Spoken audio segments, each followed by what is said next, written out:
HelloFresh is also an owner of Factor. So Factor is pre-made meal plans. If you don't like to cook your own meals with HelloFresh, you can use the link in my comment section and you can pick your meals from Factor. In the link, you get some free meals as well. So if you guys don't want to take the time to go ahead and cook the meals like I did with HelloFresh, you can go ahead and order your own meals through Factor. The meals are amazing. They have breakfast, they have protein shakes, they have smoothies. So if you guys want to use Factor, go ahead and hit that link in the comment section. It's amazing.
Go ahead and make sure you click that link, get you some Teej Hanley, and support the Media Man YouTube channel, and also support Teej Hanley.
Fast car, I wanted to get to anywhere.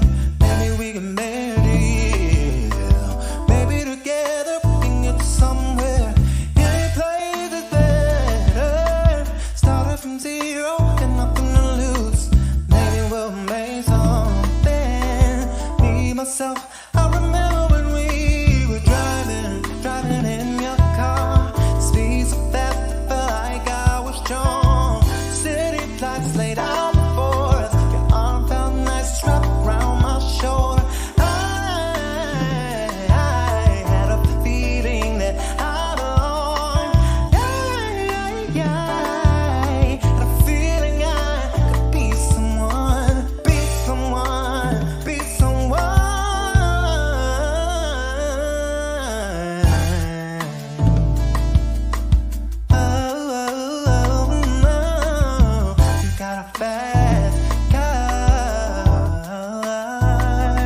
What's going on? Welcome back to another Media Man live show. I'm excited to be here. Welcome.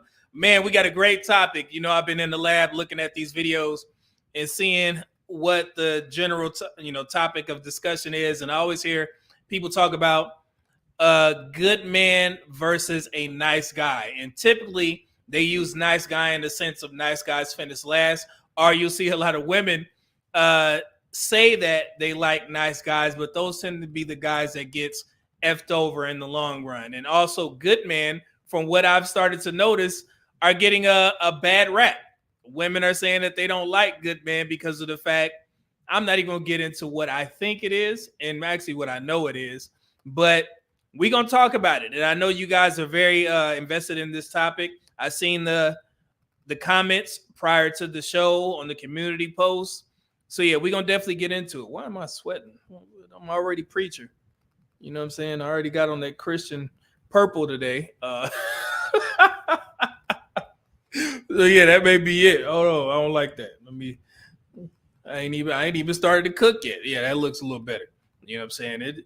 I mean, the weather in Houston has been crazy recently. We damn near had a hurricane over the weekend, and now the weather is perfect outside. I just came back from the gym, and yeah, I'm like, man, it's like nothing happened. But my patio furniture did get all wet up or whatever. So yeah, I'm about to go out there and take care of that or whatever. Of course, my girl, she don't handle that type of stuff, you know. So I'm gonna have to put my soft guy era on hold and go do some manual labor to make sure that the patio furniture is dried out.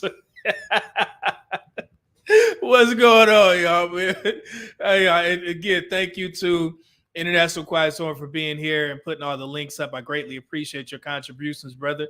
Thank you for that. Thank you. And also, let me go ahead and acknowledge Rad Talk, my guy, for being the one to drop that damn super chat and be the show sponsor for the first time. I appreciate that, good brother, with the $1.99 support. He said good and nice are two very different things. And yeah, you guys have been very vocal into understanding what that actually means, because as a man, and hopefully there are some young men that listen to this, you never want a woman to call you a nice guy, and you also never want a woman to call you a real man, because if that ever happens, then that means you've compromised yourself and you did something wrong, because what we think a real man is and what women think a real man is are two different things. So just understand that, young brothers, that's not a compliment when women say that you're, what a real man will do. And I got some examples for you guys to prove this out. You guys, I mean, we got some older gentlemen in the chat, so you guys probably understand this. Being called a real man by women is never a good thing. I'm just tell you that right now. So, and I put out a community post about that. Means that you did something wrong. So just being honest. And again, I don't want you guys to go out there on the dating market or any conversations to get to make women affirm what you're saying. They're not going to admit to it. They're not going to admit that they view real men and nice guys as some sort of pseudo simp. They're not going to admit it. So if you go on these damn panel shows and you sitting there saying, hey, well, why don't y'all admit that a real man and a nice guy, y'all just say that because they simps. They can be like, no, that's not true. And you gonna be looking dumb on that damn show thinking that they gonna tell the truth in front of your ass. Do not go in public conversations with women expecting them to affirm these types of things. Just understand that it's true and move the hell on. Okay? I get tired. Like, man, these women, everything that's brought up on YouTube, the women who are on the show, they never done it. If it involves having sex on the first date, they never done it. If it involves, dealing with the Pookies and Ray Rays that they always describe in their stories, it's never them. It's always their friends. That's funny. If I was one of these women's friends and I was watching her on these panel shows and she said, no, I'm not talking about me, I'm talking about my friends, I'd be like, man, bitch. Why you got to bring me into this? Like, it is you. I'm on. That's always funny. It's like, no, I'm talking about my friends. That's what they say. Like, really? I'll be offended. International quiet source said nice guys get friend zone, bad guys get the cheeks. They get the yeeks. Chad Tyrone said, come on, Rev. Yeah, you know what I'm saying? I got my little purple. You know what I'm saying? And yeah, you guys can call me Dusty all you want, but I'm going to say this. I got pissed off today because I thought I was getting something free. I actually did, right? So when you shop at Joseph A. Bank, they give you a $50 gift certificate or reward certificate. So my scamming ass, I tried to go there and use my $50 gift certificate, your rewards or whatever, to buy a new tie, and I ended up on buying this one. And the dude at the front, he was like, man, he's like, well, this one's on sale because typically these ties, they cost about $40 or $49, right? And so I was like, okay, cool. I'm gonna just go ahead and get this tie. It'll take the $50 off. Brother was like, man, he's like, with these rewards, you have to get something that costs $50. And he was like, this is on sale. So my scamming ass. So I ended up having to buy some nice handkerchiefs, which I actually needed, and also some shoe filler socks. The low cut ones if I want to wear some it looks like I don't have on socks type of look. Then you had to buy some of those to get it to go over $50. So I ended up paying $10 for a new tie, a $49 tie, and then some handkerchiefs and also some shoe fillers. So yeah, so I didn't scam. I ended up paying $10. So yeah, call me Dusty. I was pissed off. I was like, what? He's like, yeah, it got to cost. Like, man, F you, brother, but give me this. Oh man. Let's see. Skinny boy, 20 boy. What's going on, good brother? All the way from Florida. Said that means you placated. Yeah, you did something wrong. You definitely did something wrong.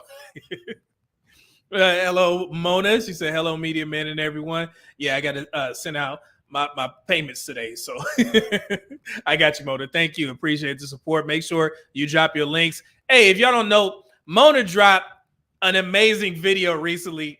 I didn't know that this happened. I was like, it was a woman who got mad that she couldn't get an eyelash appointment, and she set a woman's car on fire. She set the woman who does the lashes on her car on fire. And I seen it on Mona's breakdown. I was like, what the hell is going on? These people are unhinged. And what did Mona say?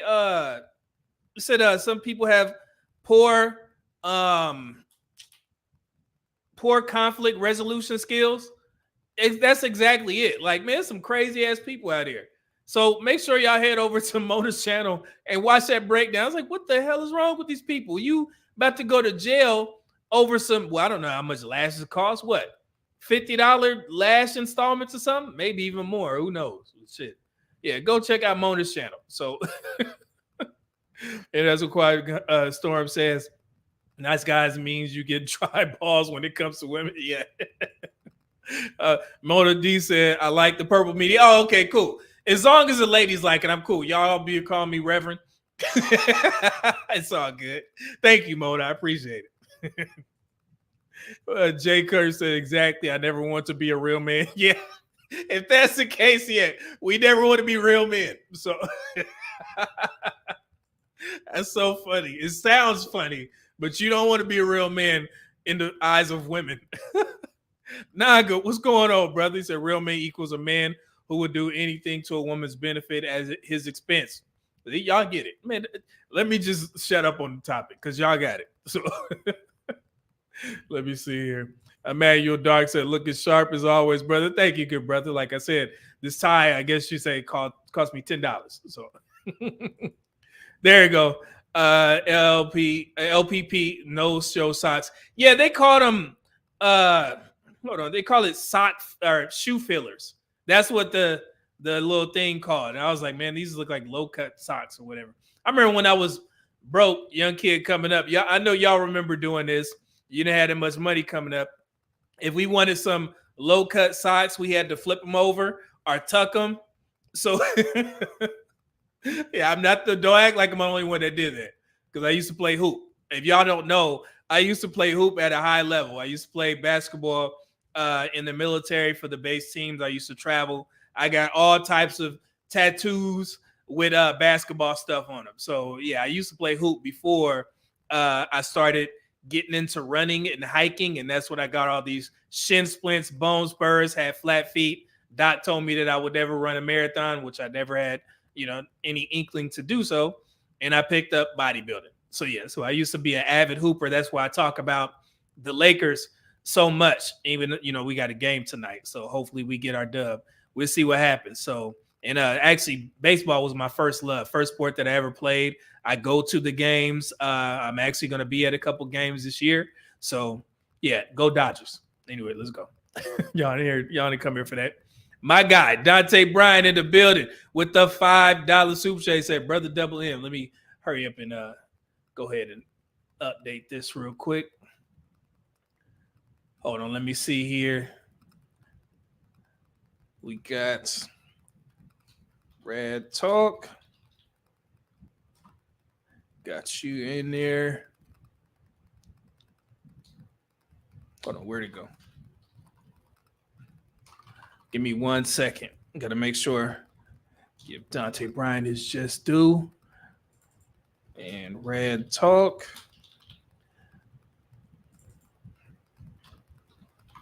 How y'all doing on this good Monday? Oops. I'm messing shit up. Let me see here.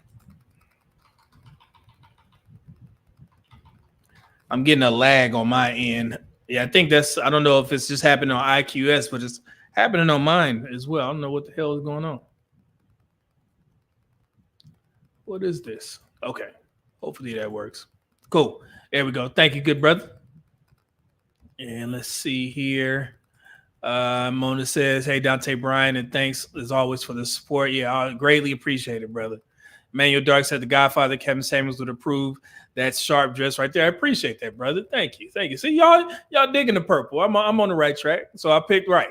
I was trying to look for a gold and gray tie, and I didn't feel like going to the Galleria. I didn't have time because I was on a short clock.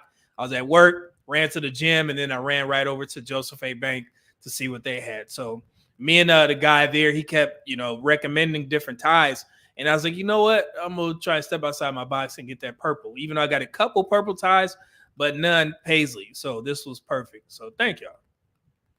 Let's see here. And speaking of Kevin Samuels, if y'all don't remember, a while back, I did a video about Sister Shahrazad Ali. And she did an interview on a show. I forgot the name. I have to look at my old videos. And I told you guys on the video that I got the impression that she doesn't really care for Kevin Samuels. She doesn't. And guys was like, nah, I know what she meant because, she really meant to say, I'm like, brother, I understand, but I don't think that she's really rocking with Kevin Samuels in regards to his message. Fast forward to recent, present day, she did another interview. And it was actually sent to me by my friend. And she said something about we've never had, the same things that she says, about the conversation. Black women have never been under the microscope.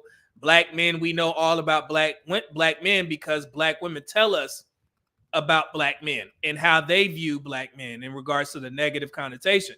And then at the end of this, this little clip, she said, well, yeah, I think the book, has done well, but, on the, like on the negative side or something like that, she was like, it did produce Kevin Samuels. She don't like Kevin Samuels, man. And I told y'all, and I'm going to clip this up and I'm going to put it in this video. But yeah, I'm going to find that clip and I'll let you guys hear it. She don't like Kevin Samuels like that, man.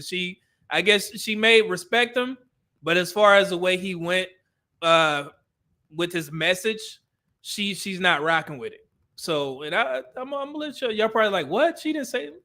Come on, do I really say things that y'all would have to question, be like, he lying? No, not at all. I'll show you. Let's see here. Charles McCullough, what's going on, good brother? With the $2 super chat, said keep up the good work. Replay gang, what's going on? Uh, wasn't that crazy? Yeah, Mona, I was like, what is going on? People be going through it, and you really can't wait for a last appointment? Like, oh, goodness gracious. Yeah, Mona's content and fire. I keep telling y'all, man, head over there. Let's see here. Patrick Saint said Mona been on fire lately. Yeah, absolutely. And Emmanuel Dark chicks out here losing their minds. Yeah, it's wild. Young boy, 13. What's going on? With the $5 super chat, say, hey, media man, I just finished up class for today and I can tune in. I'm looking forward to a good show. That was a great previous one as well. Man, I appreciate it. I'm glad y'all enjoyed that last one, man. A lot of people enjoyed that. I got so many emails and people sending cash apps like, man, great show last. So I was like, yeah, I'm glad I can help, man. We making our mark, brother. Let me give you enough shine. Let me go and put that up there. So let's see here. LL Music TV 199 super chat said, Media Man, salute to you. Great work. Appreciate that, good brother. Good to see you here. Thanks for the super chat, man. Good to see these new names. Let's see. Oh, I forgot this one. Gracious Greatness. That's a cold name. Gracious Greatness. I got to go see that video of setting fire. Man, it is wild. Brian Turner said that's the type of female who would shoot a chick over a wig. I've seen it first. Man, come on, Brian. Brian Turner, you seen a woman shoot another woman over a wig? What's going on out here, man? That's just as bad as dudes back in the day shooting people over shoes. You know, give me your shoes. I'm like, man, what the hell wrong with y'all? My goodness. Mona D said, Media Man, it was so bad that I couldn't make out the text argument. Yeah, come on. Yeah, I was like, how? I don't know. I don't know how people read that stuff. Like, man, do y'all not fact check or spell check? That was a tough read. I'm like, how do y'all speak like that? I don't know. Let's see here. Speak your mind. Blessed be the church of Media Man. Preach, brother. Hey, I got when they got my Pentecostal purple on. God don't. I'm just playing. God forgive me. Hey, speak your mind started it. I'm just playing, God. I'm just playing. IQS $2 super chat says subbing in for JT coin rings. We can start a show. Thank you, man. You know, because you know it's not a show until JT show up. You know, I don't get the stamp until JT coin rings show up, man. Thank you, IQS. Let's see here. Pac-Man said a real man is someone who cries little to nothing from their woman. Man, y'all own it. Y'all are on it. Prince Revolver, what's going on, brother? He said being kind changes nothing for women. That's a good point. We're gonna go ahead and start that. Jesus. That's a damn shame. It's like ass backwards, Prince Revolver. Man. Let me see it. From downtown 296. What's going on, brothers? $5 super chat said, peace, brother. It's been a while since I caught alive. Glad to be here. Man, welcome back, man. I was going to say I haven't seen that name in a while, brother. Thank you. Let's see here. Ty man, Manissa. My apologies for butchering the name, brother. Ty says nice literally means ignorant / foolish, senseless. I can agree with that.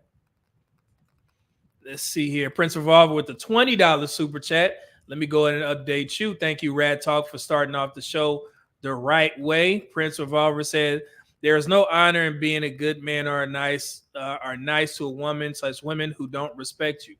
I agree. Respect is first. I think I'll be safe to say men would rather a woman respect him than love him.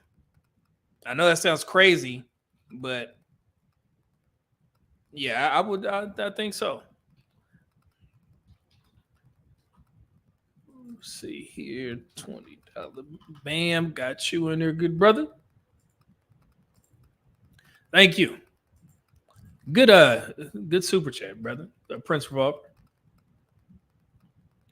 Let me see here. I missed some. Hold on. Got that. Skinny Boy 20 Boy said Shahrazad Ali was distasteful in that video. And like, man, and this takes away nothing from her message. But I've been saying this for a while now, and I literally had to fight for my life in the comments because guys were trying to say that the way I perceived her message in that first interview, I was taking it out of context.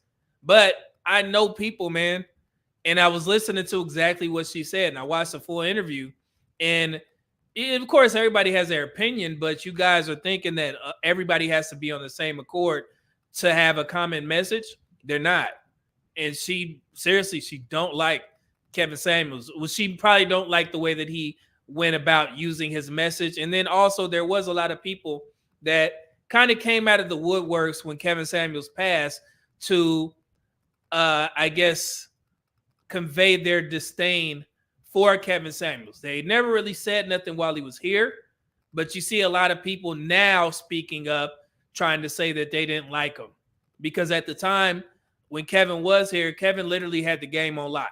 People was tuned in. If y'all remember when Kevin Samuels was live streaming, I think Kevin used to get like 20,000 people, 30,000 people in the chat.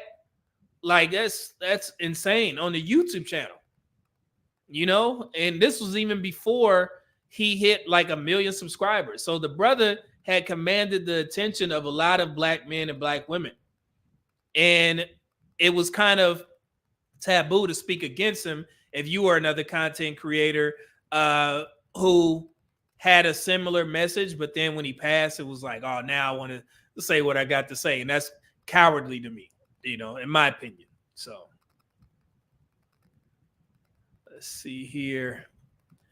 Interracial Quiet Storm, $10 super chat said, Media Man, I have an interview coming up for a GS12 position in cybersecurity. Do you have any pointers to lock it down? I'm only familiar with independent and government contracting. Yes, absolutely. At the and this is a tip for anybody who's going for a GS position. The best thing that you can do is go to that company's website or social media page, wherever they post, and see what they're currently working on.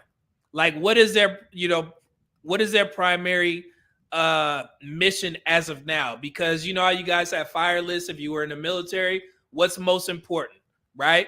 And that's the thing that they're working towards. So every GS position, I've had 2 GS positions, the one that I'm currently working in and the one that I had before this. And what I did prior to the interview is I took notes on the website or what my division or what my department was working for or working towards. Was there anything significant coming up? Like in the safety field, we have like safety week. In the public health field, we have public health week, which just passed. Very big, big things that, and us in the field, we have to be involved in. So before I went to this job, I seen that they were kind of planning their safety week. And I went there and I took notes, hey, okay, this is what they're working on. So I just made sure that I brought that up at the end of the interview. Of course, the questions are going to be on what position you're going for. So you take notes on what the job description is on USA Jobs, and then you answer those questions. But then at the end, when they say, is there anything that you want to add? Let them know that you're actively interested in the job and you've been on their website and you're like, yeah, I see that you guys are focused on, this project. I wanted to make sure that, if I, do get this job or when I do get this job, I want to be involved in that because I have some great ideas to help you guys, move forward and blah, blah, blah, insert whatever you want there. And they'll, understand that like, oh man, this guy really has done his homework. And that looks very favorable amongst the panel. Remember, I'm on the panel. I'm on the hiring panel now. So I listen to the interviewees. And one thing that I noticed is that a lot of folks don't know what's going on with the job that they're actually trying to fill. Is your position vacant? Is there somebody there? Most people don't ask, will they be, somewhat on the job training? Are you guys expecting me to come in there full steam ahead and learn, and know exactly what to do? In cybersecurity, it's a little bit different in the medical field because sometimes in medical, you have to have somebody give you some on-the-job training outside of the things that you already know. But cybersecurity may be a little bit different because sometimes the job is uniform, which is a good thing. So make sure that you know about the position that you're actually applying for, and not just looking at on USA Jobs and be like, okay, this is in my field, I'm good to go. So, and I'm gonna speak this into existence, IQS. When you get the job, I'm pretty sure you know about the negotiation process. Understand that you don't have to come in as a GS-12 step 1. You can apply once they give you that offer. Let put, hey, I want GS-12 step 5, step 7, and then you have them base that, hey, how much money we have to pay, or what they think that you're qualified for. Make sure that you start high. It's not gonna hurt. You already got the job. So and I got to keep telling people that once you get that offer, you got the job. So don't be trying to act like well, I don't want to rock the boat by saying I think I deserve step 5 pay. No, you got the job. Now it's time for you to negotiate. That's how, and this is a key point for women. Women, y'all got to stop being so lenient when you're in these interviews. And that's why one of the reasons why the pay gap exists. What I've noticed when we try and hire women is that they won't even kind of push back. Sometimes you get women be like, hey man, I deserve step 7. And we'll negotiate. But a lot of women don't do that. And that's why men tend to get paid more, because they'll negotiate. They'll stick their foot in the sand and be like, yo, I think I deserve this because I have a bachelor's in this, I have a master's in this, and I also have my certification in this. And then us as the people who are hiring, we're like, oh, well, shit, he's actually right, because most people, they don't even have this, and this is not required. So I'm gonna go ahead and make sure he's good. In the public health field, we have to, you have to be certified in public health, right? This is a certification that we have to re-up every 2 years. So if we get somebody that's already renewed and we don't have to pay for the new person coming in to get renewed, or they'll say, hey, I just need my CPH. I'm like, oh, okay, now we got to pay for that. But if somebody already has it, that's a good sign. So they can start requesting more because they already came prepared. In the safety field and government work, you need a CP12. It's a safety certification. Most jobs do. It's a year certification where you get different types of certificates. And once you compile all that stuff together, you get your cert. If you already come in with that, you good to go. You name the price. You good. I know a little bit about this, so just try to help you out. And I know I went off on a tangent, IQS, but hopefully that's for everybody. And I hope that helps. If you guys want, if you want to, again, you want to show on this, I could. But most of the time, people, they'll consults. I have a couple guys in the chat right now that I've had consults with, and we've talked about how to go about getting a government job. So yeah, if y'all want to show, I can hook some up. Hopefully that help IQS. Anybody that's listening. So let me see if anybody got any feedback on that. Let's see here. True as do say, I didn't see this interview, not the second one. Oh, okay. I'll get it. I'll get it for you. I get it from you. Let's see here. Yeah, and I remember that IQS. He said I was there. I moderated for Kevin. Yep. Kevin used to have it rocking in there, man. Let's see here. Rod said that man used to have 22K in his live stream as soon as it started. It was amazing. Yeah, it was crazy. I was like, man, this is amazing. Let's see here. I got to get to the super chats because we got a lot of folks in here. Internet Passport. What's going on, brother? Find out super chat said in these spaces, it's very hard to find people negatively reacting to your content. Keep it up, brother. Yeah, and honestly, that has a lot to do with me, because most of the time, people that just want to cause chaos, I've seen them in my channel, but they get blocked. So, so it is what it is. I want people to have good faith conversations. I have a lot of people that may disagree with certain things that I say about my opinion, but the fact-based stuff, you have to respond with, some rebuttals in regards to like research or something like that. That's very tough to do when you have a guy like me and I go to the source, so Yeah, and I noticed that, man. You are absolutely right in that national passport. Let's see here. Brian Turner said USA Jobs will humble you. It's important to always do your research on a position. Yeah, and absolutely will. You can put in 100 applications and may get, I would say, 10 to 15, if your resume is good, 10 to 15 what is it called, the first process that your application has been accepted, and then you may get one or no interviews.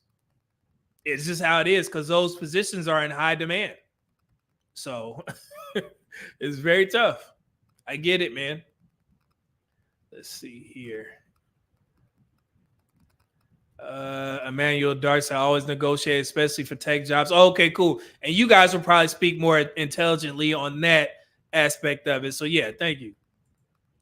Young Boy 13 said that's big facts. I used to hire the Department of the Army civilians for 2 organizations. It surprised me how many people knew absolutely nothing about the unit they were applying to. Yeah, and I've everybody that I'm close with, I tell them that I've gotten so many of my friends government jobs. Literally, I have text conversations that I've either done their resume for them, or I've told them how to navigate the interview process. There's literally, I'm thinking of 2 of my friends right now that are currently in positions based off of the information that I gave them, because they came to me and said, hey man, I don't like my position, this is what I really want to do, and I helped them out, and they were able to land a position that they've been working in for years.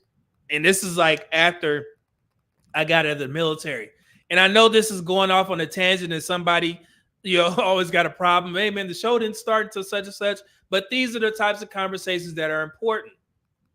And I want to make sure that I, provide as much education as possible, things that I know, right? And the way that I kind of got so interested in the government hiring process was for the fact that I did not know that the military paid you for being a veteran based off of the things that you went through. I didn't know anything about the VA 100% until I want to say maybe a year out prior to my retirement, because I was under, and this is my ignorance showing, I was so into the military lifestyle, I never even paid attention to 100% VA. So when I decided to click the button to retire, I was under the impression that, well, I'm going to be getting paid about $2,000 for my retirement for the rest of my life each month for retiring from the military. Wasn't that much. So I was like, man, I need to find a job quick, because that's not enough to, survive on. I'm not using my savings to, make a way for myself. I'm not going to use the money that I get from mortgage payments and rent payments, so on and so forth. I need to find a job. So I was heavily relying on the Airman Family Readiness Center. They offer these courses that teach you how to write resumes. They have books. I got them all. I went to, senior taps. I did everything, transitioning assistance and all that stuff. I listened. I wrote down notes. I did whatever I needed to do to make sure that I had the best resumes possible so I could get a job before I retired. And this, I had set up all my appointments, my medical appointments. And then I went into TAPS, and one of my good friends, he was an ex-MTI, military training instructor. And he was like, man, he was helping me fill out everything. And he was like, dude, he's like, you've been through a lot. He's like, you went, on all these appointments. He's like, man, it looks like you're going to get 100%. And I asked him, what is that? And he's like, man, he's like, brother, whatever you've done, you good. You're going to get this amount. I was like, they pay you for VA? And he was shocked that I didn't know. I never paid attention to that because I was so focused on Air Force life. And so by the time I knew about VA, I was already in the works of putting in resumes. I had my commander sign the letter to let them know that I already had pushed the button to retire. So when jobs were, considering me for a position, they knew that it was serious, that I wasn't just trying to see where I stand, in regards to the government hiring process. And I ended up getting like 3 job offers prior to retiring, and I, landed on the one in Maryland because I wanted to move back there from being stationed in the Pentagon. So that's why I took that stuff serious. And honestly, I probably would have been complacent if I would have knew about the VA system, because I already knew that I was banged up. What you guys see here is like, okay, yeah, man, he don't look like he went through a lot of stuff. Trust me, brothers. When you hear people say I'm 100% VA exempt, 99.9% of them is things that you probably won't see physically, right? And if I would have knew that I was going to be assured 100% VA, I mean, I'm damn near what?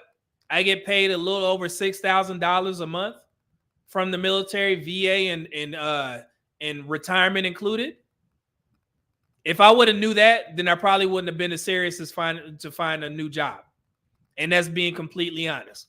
And that's something that I kind of thank God for, because I didn't know about the process and I took it serious to try and find a job, to where I had 3 jobs lined up, did the interviews and got offered positions.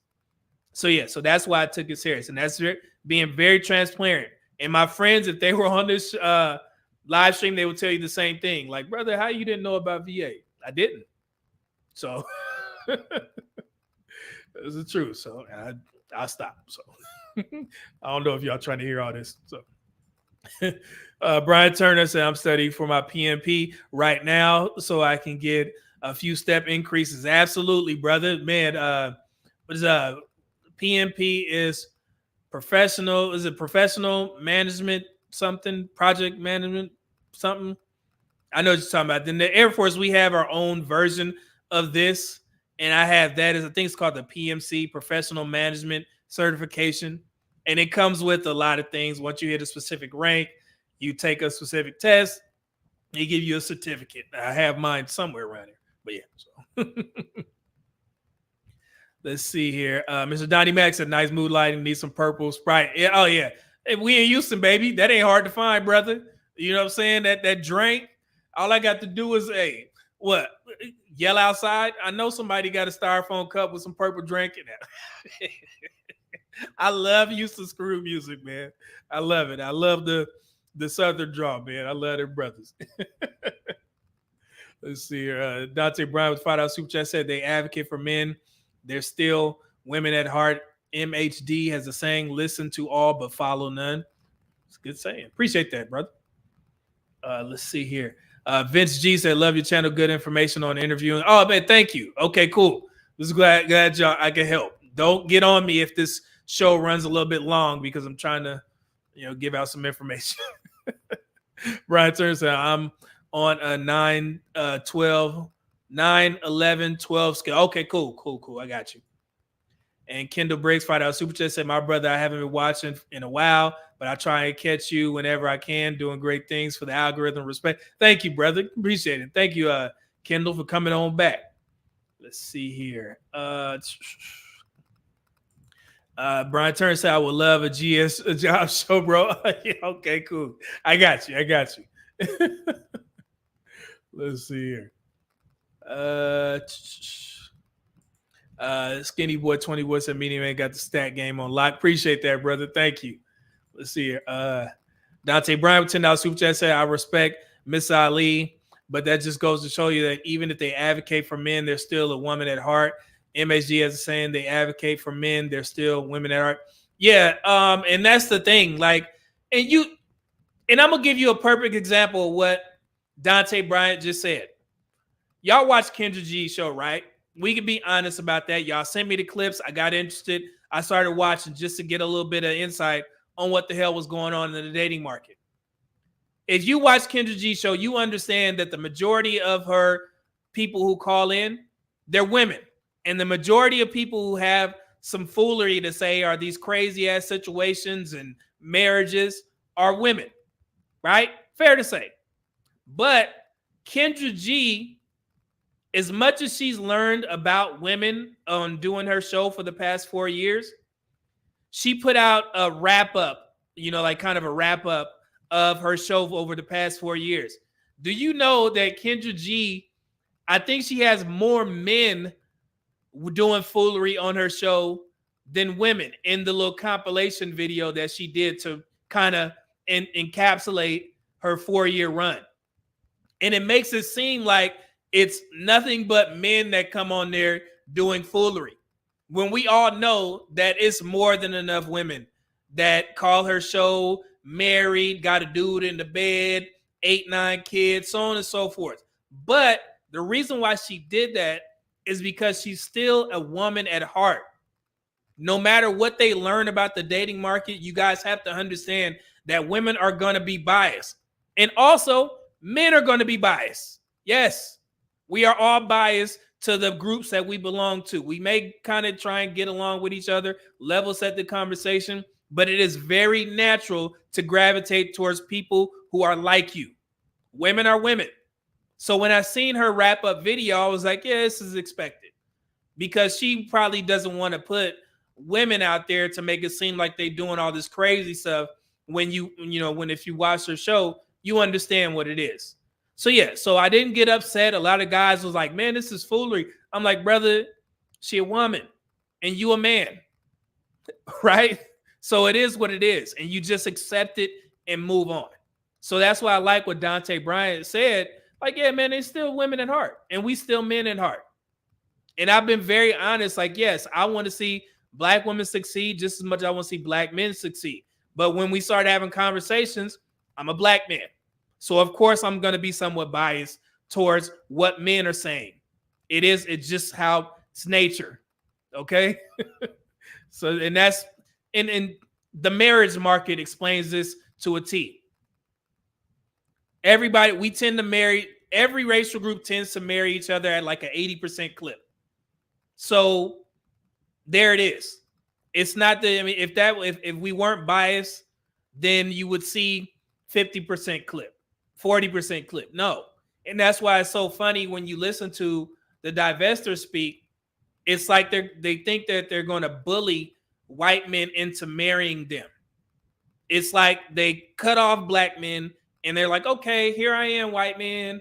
Now you can marry us, not knowing that white men have already made their choice. They tend to marry white women the most because they are white. And then also they marry Asians and Hispanic women, the most. Black women are at the very bottom. So, I mean, it's just that explains it right there. We're all biased. So accept it, move on. Let's see here. Okay. All right. Dante Bryant, $2 super chat said, I meant listen to all, follow none. Okay, I got you, brother. Got you. Let me see here. I'm trying to get the super chats here. Okay, I think I got everything.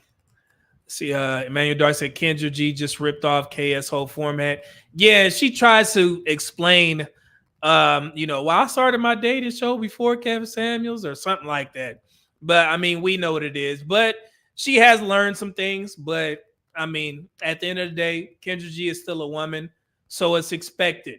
I mean, for her to side with women, the sisterhood is a thing, just like the brotherhood should be a thing. And I'm going to explain why I said should, because I see a lot of foolery in these YouTube streets and TikTok streets. Yeah, so see, Project Leroy said, real talk media man, folks can give KG her slow clap and keep it pushing. Yeah, like I said, it is what it is, man. Skinny Boy 20 Boy said there is no white man divestor movement. Skinny Boy, don't tell them that, because I got something for y'all asses too. So we about to play it in a second. Okay, did I get all the super chats? Okay, cool. Yeah, we've been going, man. We didn't spend an hour. Hopefully, y'all got some great information out of that. I touched on a lot of topics before the show even started, but I think this was good. I like interacting with the chat, man. Y'all are so intelligent. It's just, I mean, it's a joy to look in the chats and see people already kind of finishing my sentences. That's a testament to these spaces. So blessings to y'all, man. So hopefully y'all don't get upset at me spending a little bit more time in the chat. I greatly appreciate it. I need y'all's contributions in the chat. I'm gonna just say that much. Thank you. So let me show y'all something. And man, before we even get into that, somebody sent me this video. Let me ask the Passport Bros this. Which one of y'all is going to these damn countries and telling these women that you're a passport bro? And that's sarcasm, mind you. And it's based off of this video here. Let me show you what I'm talking about.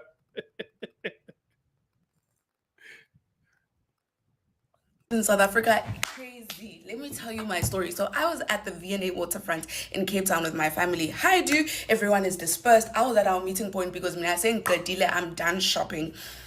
This man approaches me and he digs through my shoulder. Avalon. I said, who is treating me like the West Park Cemetery soil? I turned back and I was like, what do you want? And then this man's like, oh no, I just wanted to get your number. I wanted to go on a date with you because like you're so pretty, whatever, whatever. And his friends, his two friends are standing right behind him. Got it, the Powerpuff Girls. It was giving Powerpuff Girls, Amoeba Boys, Destiny's Child, TLC, like, you know, that trio trying to hype up the middleman, Grotman type of energy. That's what it was giving. And then I was like, no, I don't want that. And he was like, oh, no, I can give you $300. I said, I don't want that. Like, I don't need that. I'm good, babes. I'm good. Then he was like, oh, maybe you don't know what it is in CDs. In CDs, $300 is this much in CDs. And I was like, dollars, CDs, all those are non-South African currencies that I really am not bothered by. Okay. So the purpose of this video, you see the title. She says, Encountering Passport Bros in Cape Town. So that's why I asked, what black man is going to these countries and telling these women, I am a passport? Matter of fact, let me give y'all a scenario. I'm black man in South Africa, and I meet this young woman here. Hey, South African woman I just met, I am a passport bro. I want to harass you. Who's doing that? What black man is saying I'm a passport bro? None. And this is a prime example of any black man who travels is a passport bro. How did this happen? Hey, girl I just met. I am a passport bro. It's the most hilarious thing. Every time a black man, it's even women now going to these different countries, supposed to be enjoying themselves, and they'll see black men over there having a good time, and they'll take videos of them. Look at these passport bros. None of these people have told you that they're passport bros. But now all of a sudden, every time a black man do some foolery or just enjoying himself in a foreign country, he's a passport bro? What sense does that make? And then the funny thing is, you get women from other countries like her, and she'll pander to black women and say, yeah, man, these passport bros are so corny, and black women jump on it. Any woman from a different country that says something bad about men who travel, oh, they're all for it. And it's so hilarious that South African women, they don't want nothing to do with y'all American women. They make a distinct separation between American black women and African. So because they don't want to be associated with nothing y'all got, because they see how y'all act. But when you say something wrong about a black man traveling, oh yeah, they so corny, sister. So where Jay at? Where Jay at? Jay Curve. You going out there telling women, hey, woman I just met, I am a passport bro. Hell no. What the? Let's let her finish. Hold on, here we go. And then he was like, oh, this is how much it is in rand. It's like, Buti anki funi malia lungi yegele. Okay. Leave me alone. And then he was like, no, I'll take you on a boat. And I was like, you know, on my 10th birthday, my family, it took me on a yacht cruise around the Indian Ocean just to celebrate that I was a double-digit girly. You think that those little yachts are going to impress me? Like... Okay, she went on a little tangent or whatever, but it's just funny to see. And I see Jay said, oh no. Red said, I call a cap. Emmanuel Dark said, but wait, was David Black? Who knows, man? It's any kind of story that these women can make up. It is what it is. I remember, I forgot whose live stream I was watching. They pulled some woman up there and she was lying, and she was saying that, I think it was Chantel Simone. She had a live stream, and there was a woman that used to call her show regularly named May. Her name was May, and she used to get on there lying about saying that she got a husband, and she used to say, "Hold on, I'm gonna be very quick because I got to get back to my husband." You know, she's lying, and she used to say, "I own property in the Dominican Republic, and these passport bros come out here, and I can tell you that they do this." It's all lies. I was like, man, how you a grown woman making up stories? Like, come on, man. Like these people, it's insane. The funniest shit. Oh man. The way Yomi said, those are some lames. Oh, we got Theo in the building. What's going on, Theo? Uh, Brian Turner said Theo Wife, it was named one of the highest paying certifications in South America or in America last month, especially with graduate level education. Oh, okay, cool. Y'all networking in there. Theo Wife said Brian Turner isn't not that good. It's cute, but if combined with the tech cert, then better. Oh, okay. Okay, cool. Let's see here. Mona says that that's true. Those African women lighting up American black women uh, on TikTok. Yeah, hey, they are cooking American black women, and it's funny to see like Voltron join forces when it comes to black men, but they don't want to have nothing to do with y'all. Y'all think I'm lying? I didn't know. I didn't know that there was some sort of a kind of I guess a diaspora war between American black folks and people from the continent until I listened to some of Tariq Nasheed's videos, and I'm like, man, I didn't know that this was a thing because I've spent a year in Africa. I've been to 12 different countries, never had any issues, and then I get here and I'm like, man, what the hell? How we arguing?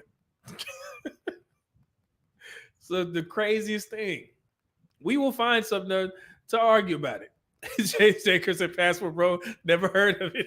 It's so funny. Oh man.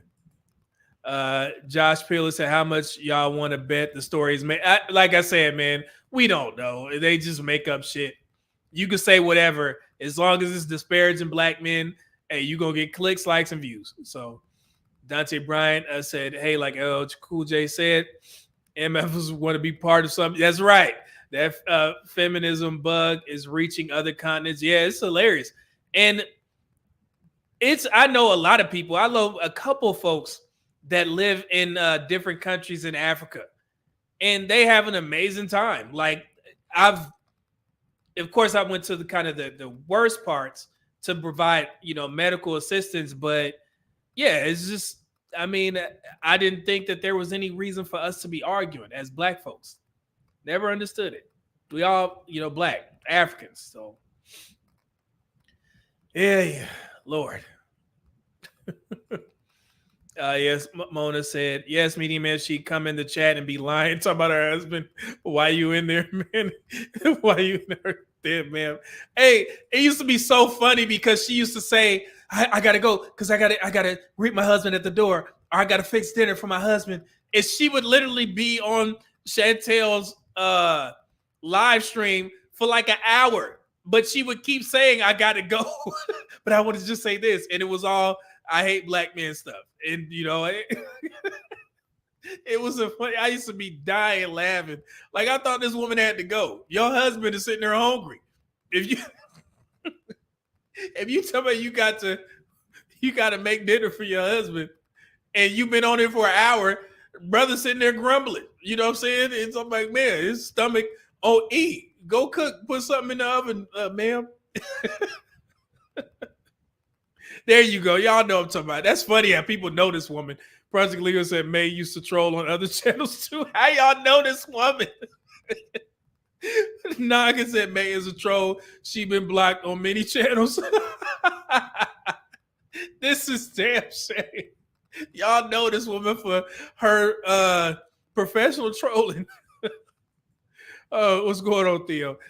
Theo Wife says, Media Man, thanks for showing on Friday. I'm going to train hundreds more to be passport pros.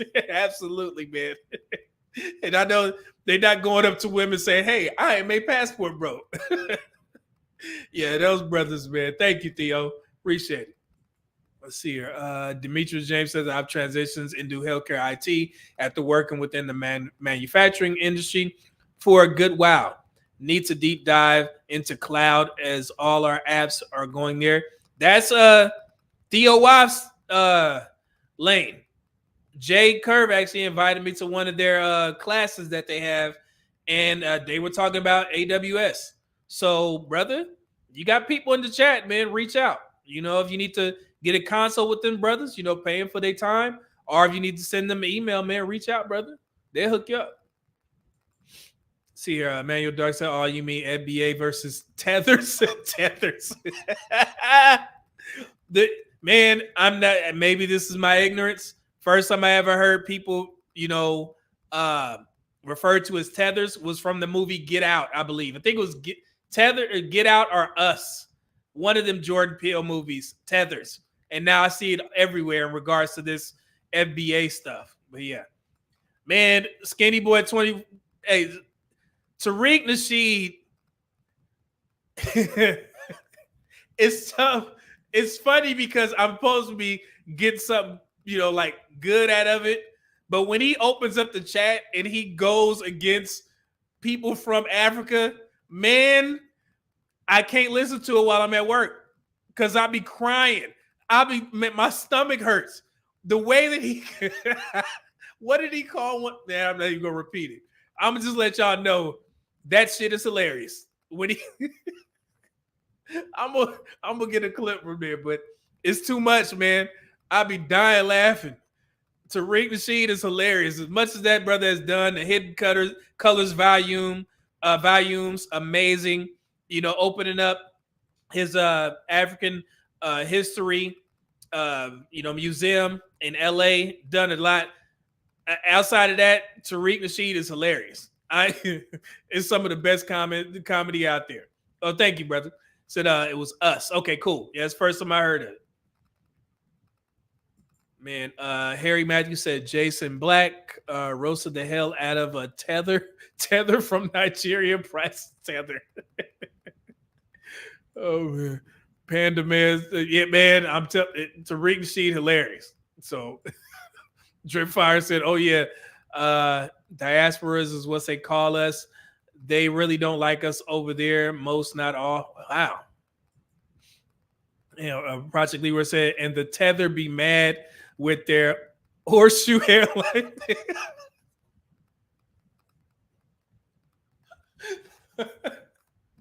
Jesus. See, man, now you gonna get me started. Because I'm thinking about something Tariq Nasheed said. I'm not gonna share it because I ain't trying to offend nobody, but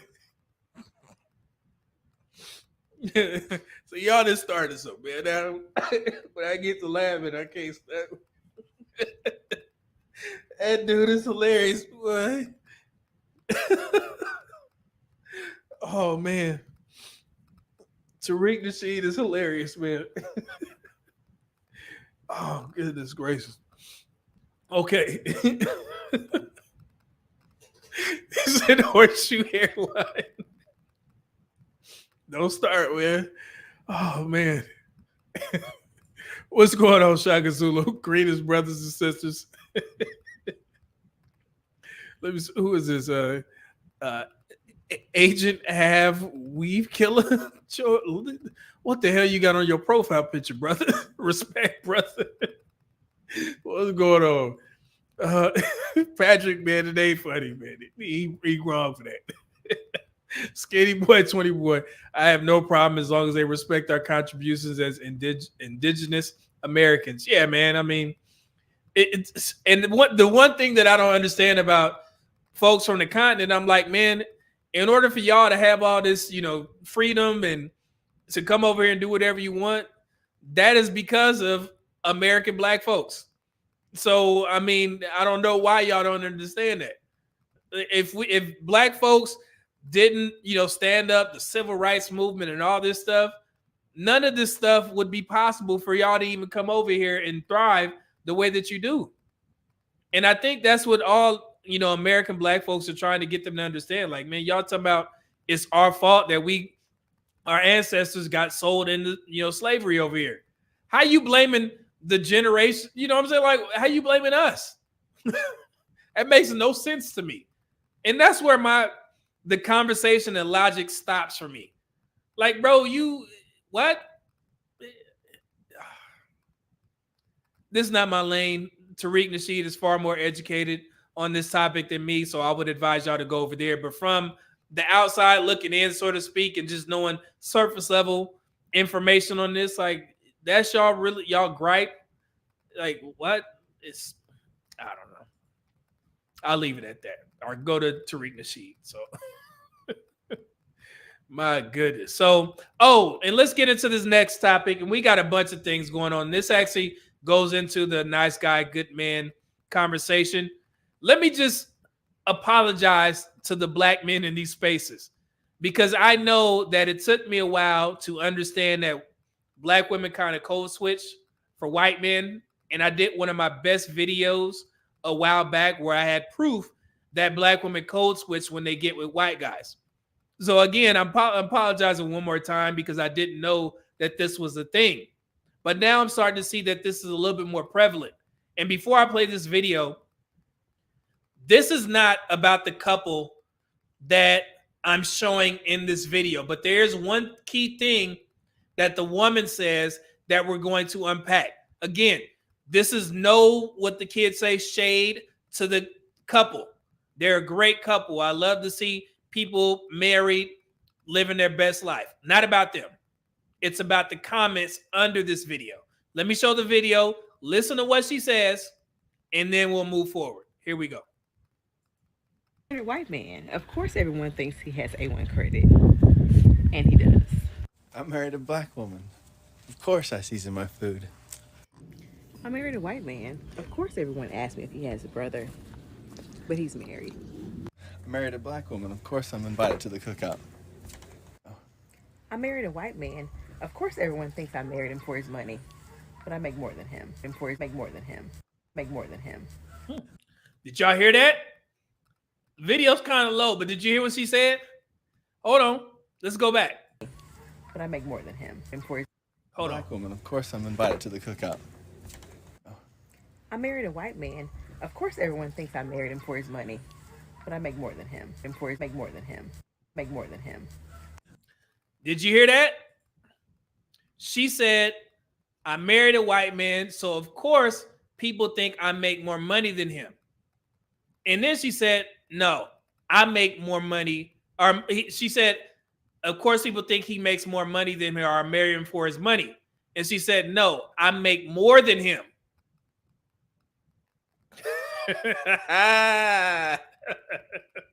So there you have a black woman openly admitting that she makes more than her white husband, right? Typically, in the black community, when black women hear that a black woman makes more than her man, it's a problem. And the funniest thing, we've seen this recently with Simone Biles and Jonathan Owens. Even though Jonathan Owens is a millionaire, they pulled up her net worth and his net worth and found out that she makes more than him. And they considered him a dusty. A millionaire. Right? But when this woman, you would think that, women will be like, what? You make more than him? Girl, you need to leave him. Let's look at the comments. You knew it was coming. So here we go. Hold on.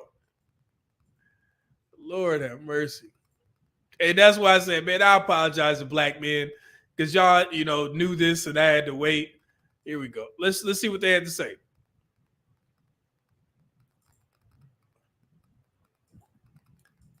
So this black woman right here, she says, everyone missed the part where she said she makes more money than him. Love it, girl. She says, I love the part where she says, I make more money than him. You better say it, sis. This dude's a smart man. And then the other girl said, I hear you loud and clear. Oh, so it seems like they're forward, guys. So it's okay for a black woman to make more money than her husband, right? Didn't we just get young militant black woman say that black men can't be the head of the household, and I immediately debunk that. Okay, let's go to the next comment. Look, another black woman pointed out, said, y'all heard that she make more. Heart eyes or whatever that is. Hearts. This woman, a white woman, Amy Laus, she said that's actually embarrassing. Same woman who commented is defending her point. Said, nah, you commenting is. And this is the kicker. Pamela, she said, no, ma'am, that just goes to show it's not all about money. A black woman said that. It's not all about money.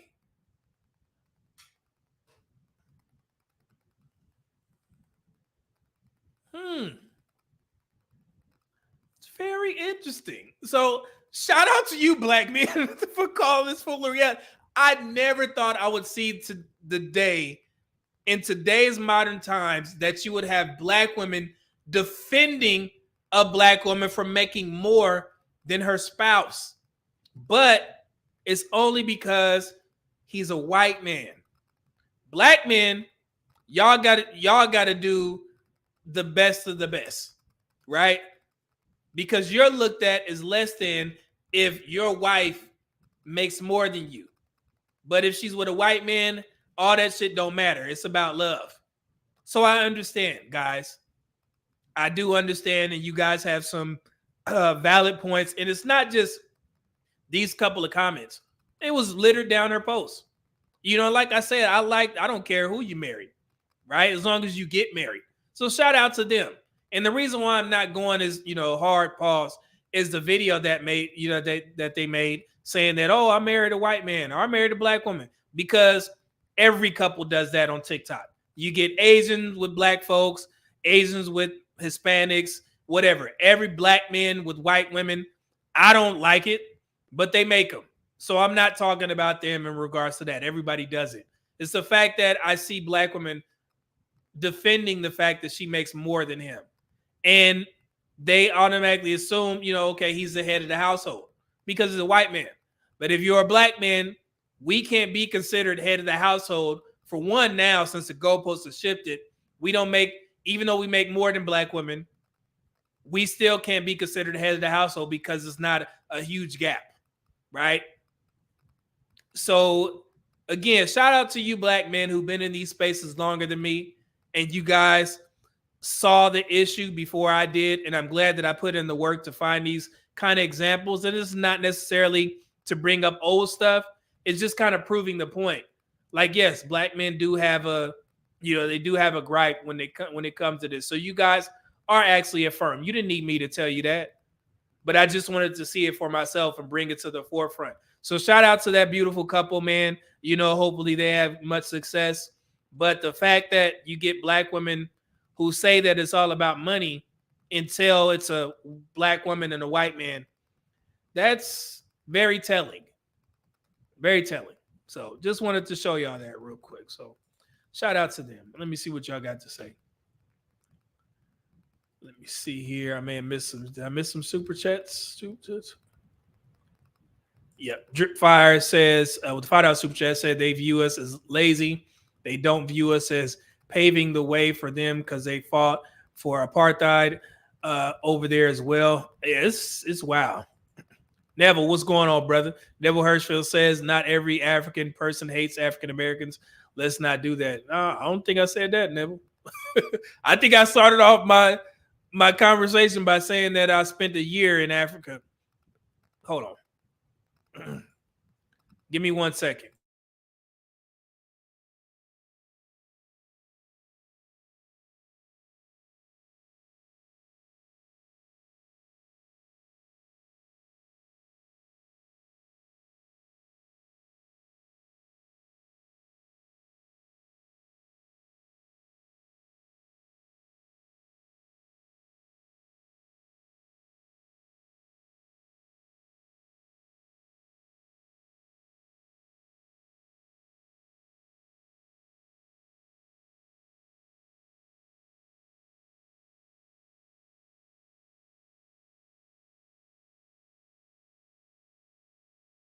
All right, I got my little bookshelf over there, but brother, I've been. Can y'all see this? Y'all see that? U.S. Air Forces Africa. This is the patch that I used to wear. I got my Special Operations Command right here. I got so much memorabilia from Africa, brother. I probably spent more time in Africa than most, right? So it's not about me trying to say that all Africans do that. I think I'm far more qualified than the average person to speak on, the continent and the U.S. As far as like going into depth, no. But boots on ground, spent a year. Okay, so I'm not saying that. I don't want to, like I said, it's tough to have these conversations because every time, words may get misconstrued. I spent a lot of time in Africa. Okay, did a lot of work in Africa too. Let's see here. Dante Bryant said it's our fault, but it was Africans warring with African tribes that made slavery possible in the first place. Man, it's a lot. This is definitely a lot. Shaka Zulu said, as an African born and raised in the Caribbean, I do agree to an extent that we Africans or those from the West Indies are so indoctrinated into false narrative about our FBA brothers and sisters. Yeah, this is wild. It's uncalled for, man. Let me see. I got some super chats here. We got Leon 008 with the $5 super chat. He says, white men's backbone has always been black women's, especially when the economy is bad. No wonder white men are monetizing their relationships on social media. Yeah, like I said, even the white guys who aren't married, they get paid off of black women for spewing out false information. I've done multiple videos on calling those guys out. And it's not all white men. You know what I'm saying? Of course, small minority, but they know where the money resides, right? They know that black women pay very well for content that panders to them. And at that point, you can't blame the white men. You just kind of fault black women for falling for the grift. Same thing happens with Derek Jackson, and Tony Gaskins and Ace Metaphor. It's cowardice to do that. You're taking money from a group of women who don't have money as a whole to spend like that. And you're giving them false hope, and it's the lowest of the low. I don't like guys who do that. You taking advantage of a group of women who can't see past their own interests, and that's sad. And I wish it was more people that spoke up, against these guys. Like, man, y'all got to stop doing this to black women. But if it pays well, I mean, what can we say? So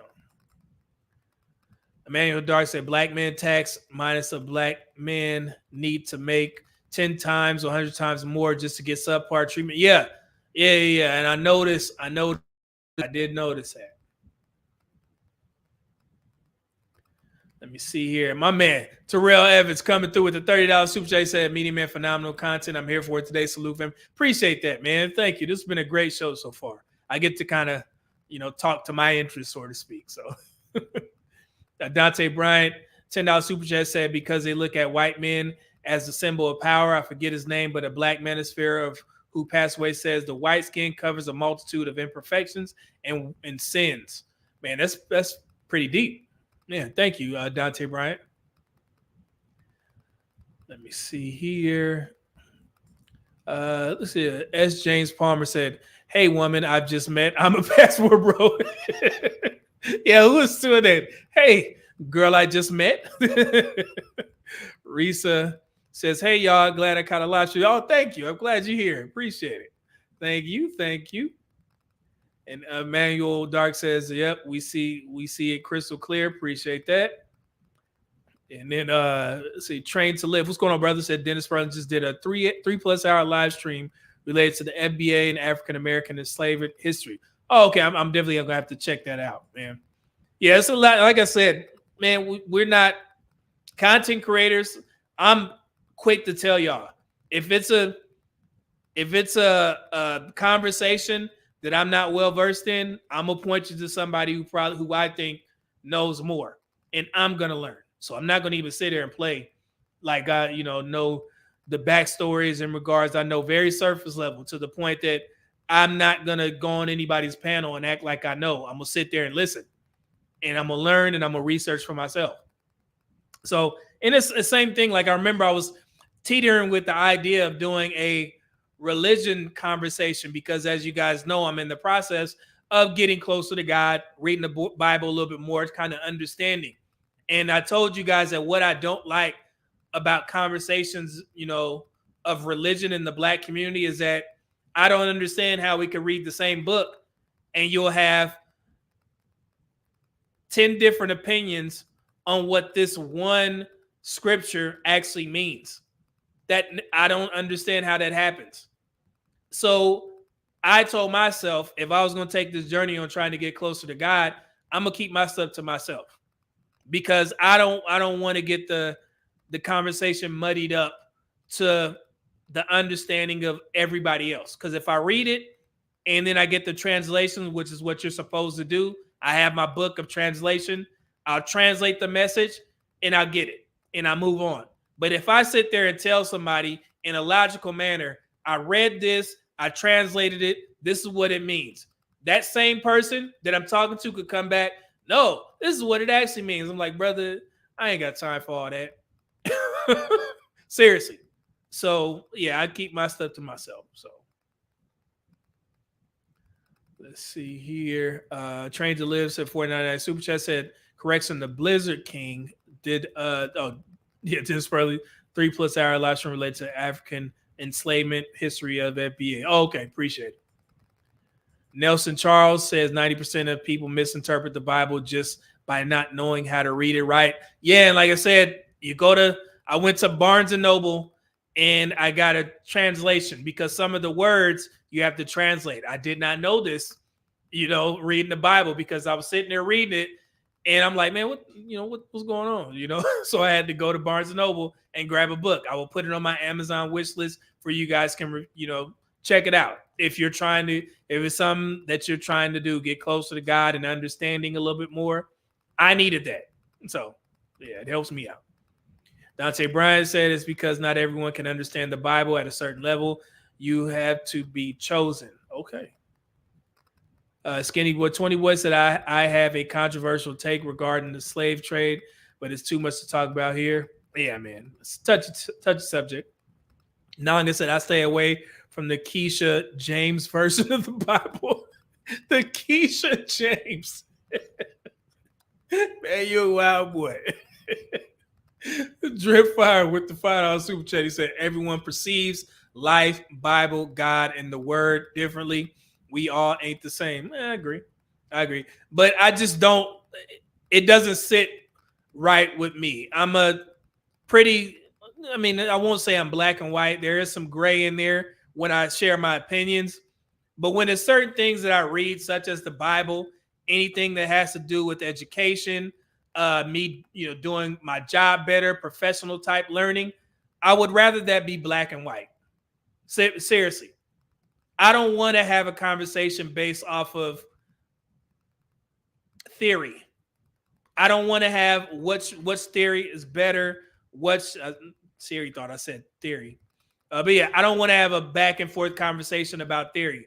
I like reading it for myself, but if we're going to argue it and there's room to argue about this quote unquote theory, nah, I ain't got time for that, man. It's people, and religion is a tough subject for a lot of people because you feel so strongly about it and you want your thought process or way of thinking to be right, and you will fight for it, which is what you're supposed to do in regards to a religion that you believe in. I understand that.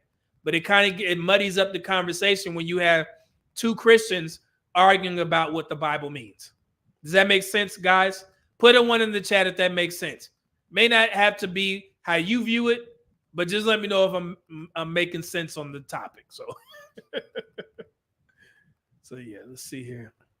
Shaka Zulu said, Media Man, I highly suggest before reading the Bible, you get your hands on the copy of the Book of the Coming Forth by Day, also known as the Book of the Dead. So I'm going to pull something up real quick. You said the Book of the Dead, right? Book of the Dead. Let me see if I can find this in my pictures. 1 second. Hold on. I'm gonna try and find it. Damn. I'm trying. Hold on 1 second. So, I can't find the picture, but I will post it in here when I clip this up. I actually seen one of the first copies of the Book of the Dead in Egypt, Africa again. I've actually seen and took pictures of it. Yeah. So I know exactly what you talking about. I never read it, but I did take a picture of it, and somebody explained to me what it is. Afterlife and all that stuff. So yeah, haven't read it, but yeah. So it's a lot of people that told me not to read that because I am an inquisitive type of guy. So yeah, a lot of folks that know the Bible better than me. My close friend, he said don't read it. So I did take a picture of it, and that was about the end of that. So let's see here. Okay, y'all understand. Cool. Way of Yomi said a lot of the time they know, they just don't agree with it because they get into their emotions. Woman, I'm a Christian. Me, as your husband, head of the house. Women, no, we are equal. Me, yeah. And that's the types of things that I'm talking about. People pick and choose, So, okay, cool. Y'all understand. Appreciate it. Just wanted to make sense of me rambling. Driftfire said, no. What does that mean? The one, Mr. Ham, what's going on, brother? Say, even the Bible says, my people will hear my voice. The people will hear my voice will know my name, to paraphrase. Yeah, Dripfire said, do not get the. Yeah, okay. All right. I get it. I get it. There we go. Okay. He said, that's the book you read last. Okay, cool. The Magnum Group, what's going on, brother? Said the leaders already stayed down and came to a conclusion. The issue is black people don't watch lectures from Cambridge and Oxford. Elite scholars already know what the truth is. Okay. Dante Bryant with the $2 super chat said, right, Barry Hamilton. His name was David Carroll. Yeah, okay. Let's see here. Driftfire with the $5 super chat. He says, I am a comedic practitioner. Do not get the Book of the Dead. It's a book you read last after reading all 3 holy books. See, y'all brothers, you may know. Hey, see, everybody said, be careful of that book. Hey, I got it. I got some good friends around me. So the man in the group said that's weird. Mrs. most likely read the Book of the Dead. Okay. Plant Base said the people who told you not to read the Book of the Dead don't want you to see and know the truth. See, and see how things change. Everybody got a different opinion, right? So, man, we saw. I don't know how we got into religion, but like I said, and this is one of the main reasons why I don't like discussing, this type of stuff in an open forum.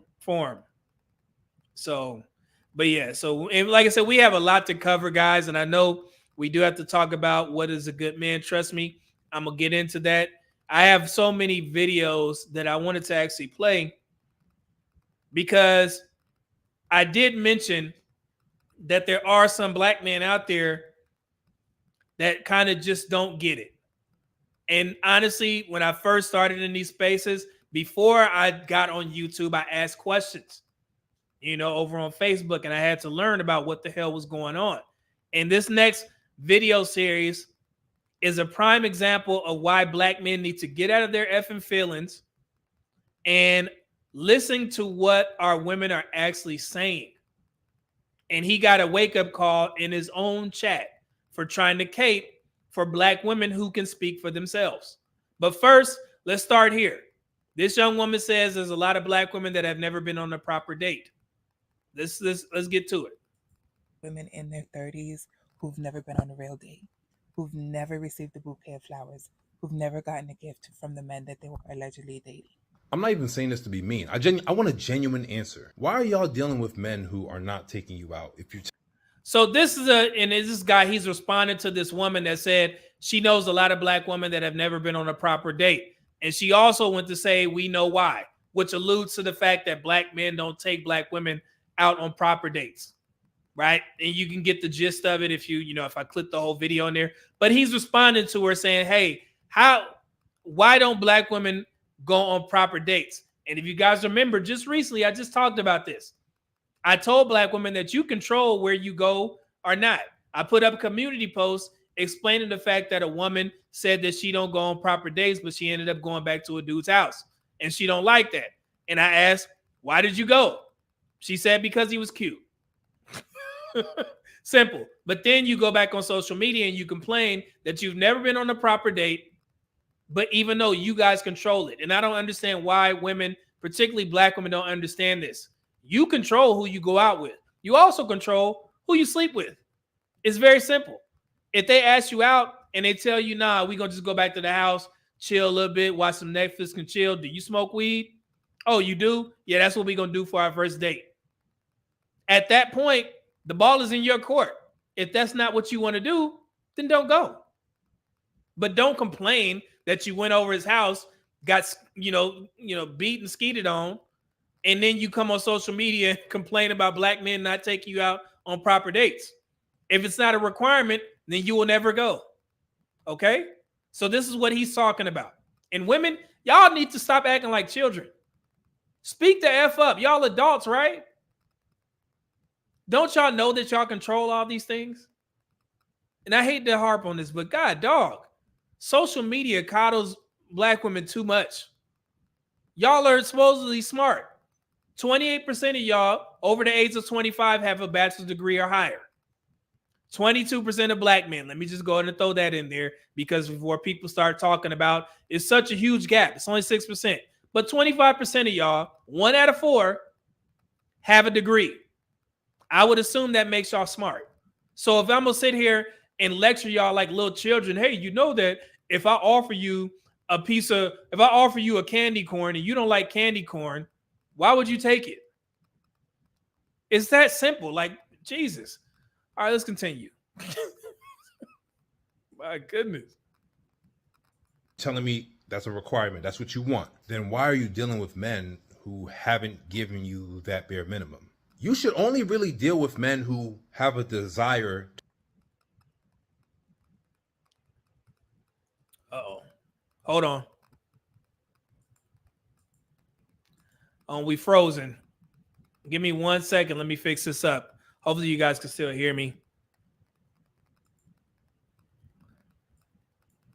Giving you that bare minimum. You should only really deal with men who have a desire.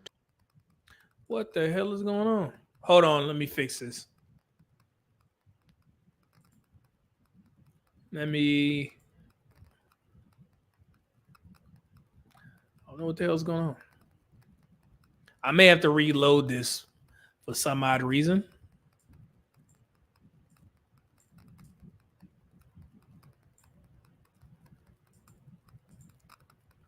God, dog, this is going to be good too. Hold on. Let me try and reload one.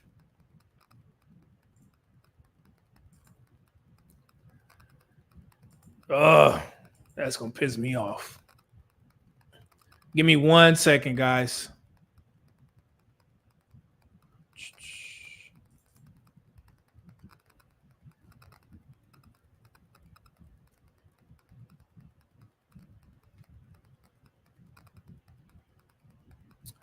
I'm going to try and troubleshoot this real quick. Hold on.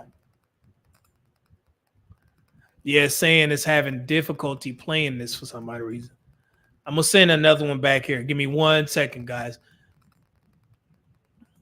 I'll pull this up. We got any super chats? What is this? Is this spam? Yeah, it's spam. White woman, get out of here.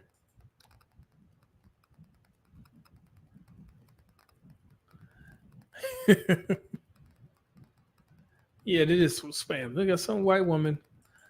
Foolery. Okay. I had to get her up out of here.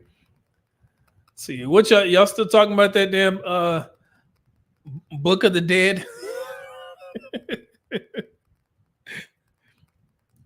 But that goes to show you that this is a polarizing conversation. So yeah, I gotta find that picture though. So let's see here. Hold on one second. I'm sending the original video back to pull this up. Let me see here. The Man Group Frozen Panda Express always hits the spot. Let me see here. The night in business, you dudes are thinking too hard. If a woman has a strong sexual attraction for you, she will make it easy for you. Most of this. Brother, we didn't already discuss this. So I'm not talking about from the man's point of view. I'm talking about black women having standards.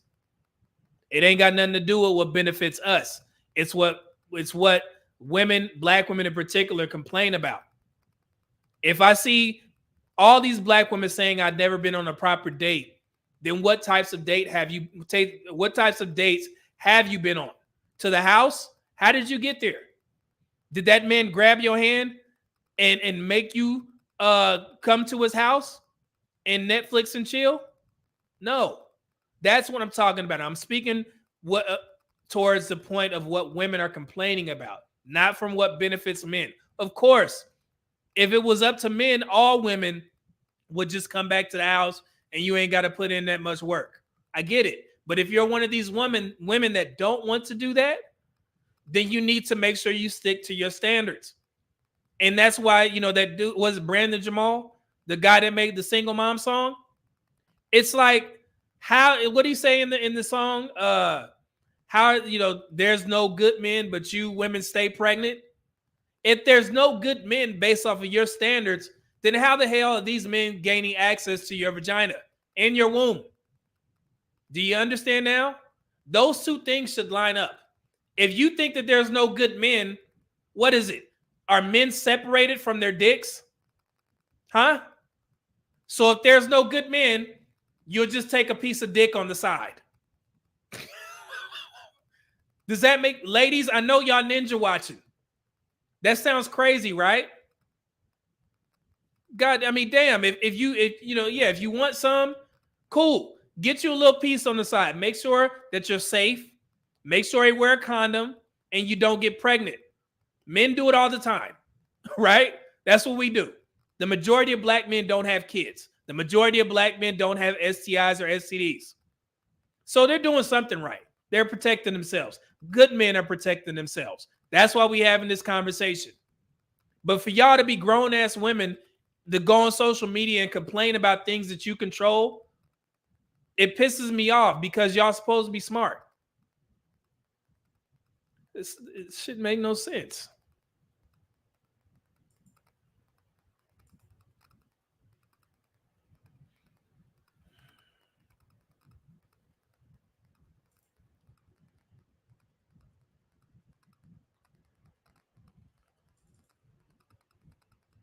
Women in their 30s who've never. All right. I got it back up, man. So, God, dog. Let me see. Do y'all understand what the words that are coming out of my mouth? Let's see here. The Interracial Quiet Storm said, no, she walked her BBL right into his house so he can clap them cheeks. That's what I'm saying, man. Like, damn, I have a standard of not eating raw white onions if I order a burger. If they put raw white onions on my burger, I'm not going to just be like, well, I'm going to just go ahead and accept these raw ass white onions and eat it. Like, damn. The logic. The logic.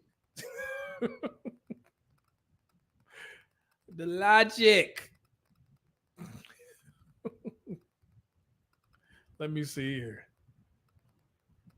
Neville says this never been on a date thing goes back to them choosing wrong. It's that simple. And that's basically a part of what I'm saying. But I'm sitting there trying to unpack this. Like, y'all, some of the things that women complain, especially on TikTok, some things that women complain about, I'm like, man, do y'all have any male influence in your lives?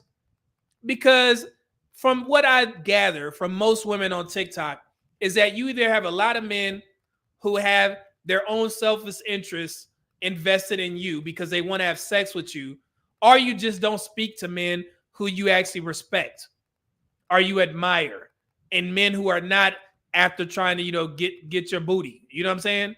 You don't have your uncles, your dads, your brothers. Y'all don't even run scenarios by them because men know, especially if they care about you.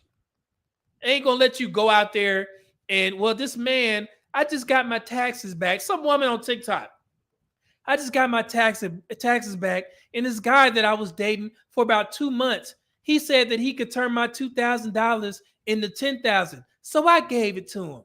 And you know what? He ran off with my money. I ain't even heard from him. Are you stupid? You could have called me. Call me for a consult. It's only $75. Hey, media man, do you think I should give this random man that I just been having sex with for 2 months $2,000 so he could turn it into 10,000, and he gonna turn that 10,000 into 20,000, and we gonna flip it and dip it? You know, I'd have been like, "Are you stupid? No." And she on there getting sympathy from women. Yeah, girl, I did this for a man, and he ran off with my money. You think? You agree? I'm gonna stop. I'm gonna have to do a live stream specifically for women because y'all be pissing me off on these apps. I be yelling at some of the videos like, "Lady, what the hell wrong with you?" Like, what? Mona says, the ish I hear these women try to make think pieces on is just asinine. There's no discernment, common sense, vetting, just going off vibes, how he looks, and the D. Embarrassing. It's insane. It's insane. So it says Zero F said the tax return scheme still works. Yeah, apparently. Go on TikTok. You could type in black woman taxes or something, and I'm pretty sure a story too will pop up. I gotta find that video. Manuel Dark said Pookie's, Ray Ray's, Thuggos, and bottom shelf brands dating is simply sausage stuffing, and those chicks know it and play dumb. Yeah, man, it's just wild. True as you said, no, keep going, bro. So don't get me started, man. We gonna be here for a while if I keep, because it's just it pisses me off. But let's finish this video. Here we go. Never been on a real date, who've never received a bouquet of flowers, who've never gotten a gift from the men that they were allegedly dating. I'm not even saying this to be mean. I want a genuine answer. Why are y'all dealing with men who are not taking you out? If you're telling me that's a requirement, that's what you want, then why are you dealing with men who haven't given you that bare minimum? You should only really deal with men who have a desire to do things like take you out on a date or buy you flowers and things like that. And so basically, let me explain this part. He's saying you should only go on dates with men who do that type of stuff. And this is only for the women who saying that that's their requirement. Because there are a lot of women that don't require that. And they may get good outcomes or bad outcomes. It is what it is. Sometimes you get involved. I dealt with a woman who was an extreme introvert. She didn't like going outside. So she, and this is where a lot of men F up when they meet new girls. Y'all didn't even talk to them. Y'all would sit there and meet a girl on Saturday. You know what I'm saying? Meet her on Saturday. Tell her, hey, hey, it was nice meeting you. Hope you get home. Call her the next day.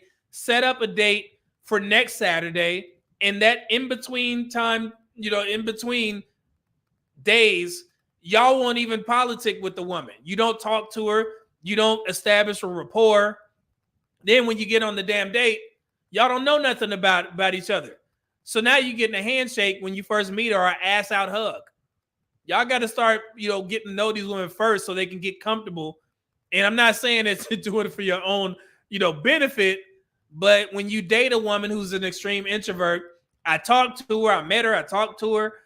We had a great time over the phone before the date even, happened.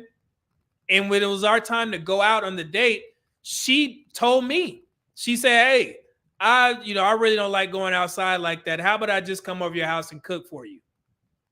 I'm like, okay, sure. And literally what we did, and I still remember this to this day, We went to the grocery store together. I bought the groceries, of course. She came back and she cooked for me all night long. Oh, stop. Don't listen to that last part. I'm not saying do it just because you want to clap cheeks. But in my situation, everything worked out for the best. But yeah, talk to these women, man. Y'all can't set up a date and not, get to know her. Jesus. But yeah. Don't, big boy, man, don't listen to that last part. No. Let's continue. That I've never sent a woman flowers because, oh, this is what she's expecting, or because she asked me to send her flowers. Yeah. No, my thought has always been I want to send her flowers because it's going to make her happy. Not because she's asked me, not because it's going to make her happy. I've taken women out because I want to go out with them. Now, let's stop there. This is where I wanted to start the conversation. So the same guy is about to respond to the top comment. This guy said, chasing the bad boys, the hood/street dudes, F-boys and players. When it all goes wrong, all of us get blamed. Now, this is the guy who made the video. Ain't no street dudes or hood dudes, man. Cut it out. That's what he's saying. So basically, and I'm setting this up for a particular reason. He's saying that the guy who commented bad boys and street dudes, that's who they go for. He's like, no, that doesn't happen with black women. Before we even get to the video, we've already had multiple guys in the comments saying that that's exactly what it is, right? But he's saying, no, I know black women well enough to where I don't think that they would do that. They're not going out with hood dudes. This is his response. Listen. Let this play out. Hey, we're not going to do that here, man. Like, this is, I hate when motherfuckers say this type of shit, fam. Like, what are you talking about? So this is his thug type, trying to be mean, bravado. You got to add curse words into it. You know what I'm saying? I hate when MF was so on and so forth. It is what it is. Social media is, people, everybody tough until you get punched in the face. Shout out to Mike Tyson. So this is him being tough to the young man who commented. Here we go. Bro, did I say anything about hood dudes and street dudes and shit, nigga? Huh? I hate this shit, bro. I hate when it's like, it comes to like this extreme. Like, oh, like you're dealing with hood dudes. Nah, it's some of y'all niggas who are bankers. Y'all niggas are just ass. That's it, man. What are you talking about? So he's saying, and this goes into the conversation of the good men. You would associate being a banker with the guy who has his stuff together, aka the good man. So he's playing into the part of saying that good men are bad as well. Let's continue. You are chronically online, my nigga. You chronically online. Women only deal with street dudes and this and that. You think I'm a street dude, nigga? You think I'm from the hood? It's the dreads, huh? Okay. All right. It's the dreads. Okay. I've had zero problem with the women, fam. None. Zero. It's not the street dudes. It's not the hood dudes. It's not the this and that. Yada, yada, yada. I hate when we say that. And we only say it when it comes to black women, too. And so why do y'all think that is? Why do y'all think black women get this narrative or stereotype that they're the ones chasing hood dudes? Could it possibly be that black women tell us that that's what they do? Am I tripping?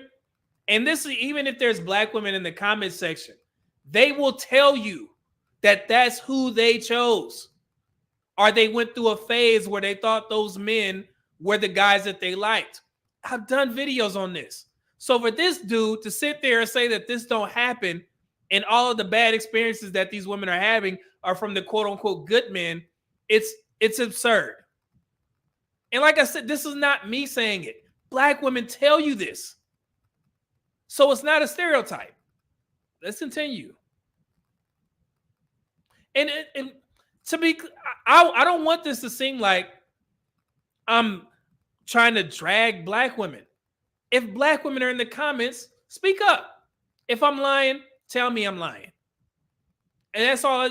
Like I said, I'm not speaking on opinions because I'm not a black woman, right?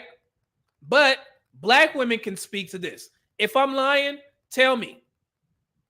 If you think that it's only a small percentage of black women that created this global stereotype, yes, global stereotype. Been to 50 countries, seen it. You let me know if I'm lying, okay? Let's continue. Here's the thing. There is a stigma. Oh, I need me a street nigga. I need me a hood. First of all, you're not really getting that because all the all the motherfuckers who I know who's still with the shits, they need a shorty who with the shits. You feel me? But it's like there's always this concept where it's like, yeah, they go for the hood goons and the nice guys like us, they finish. Be for real, nigga. The fact that you brought that up, I can tell you not no nice ass nigga. I can tell why you have issues with women, fam. You over here talking about we, nigga. The rest of us. Ain't no rest of us, nigga. You on your own, pussy. Oh, and he called him a pussy. Why dudes talk tough on social media like that? I never understood that aspect of doing that, brother. Like, even celebrities do that. Y'all sitting there beefing.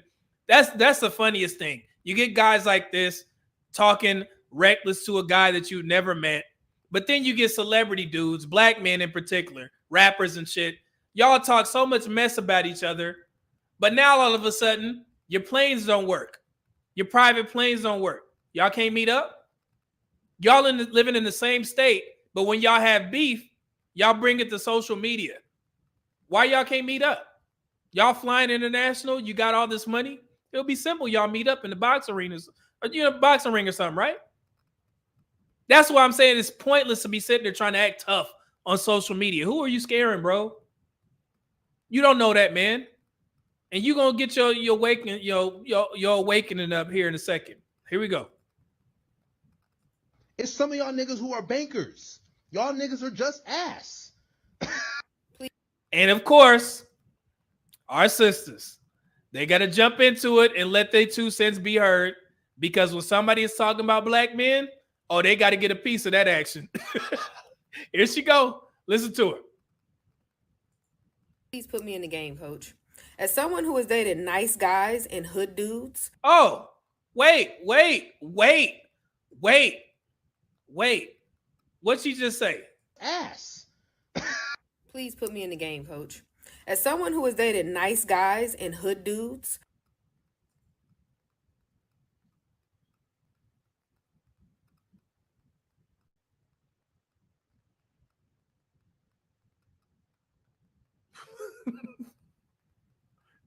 I mean,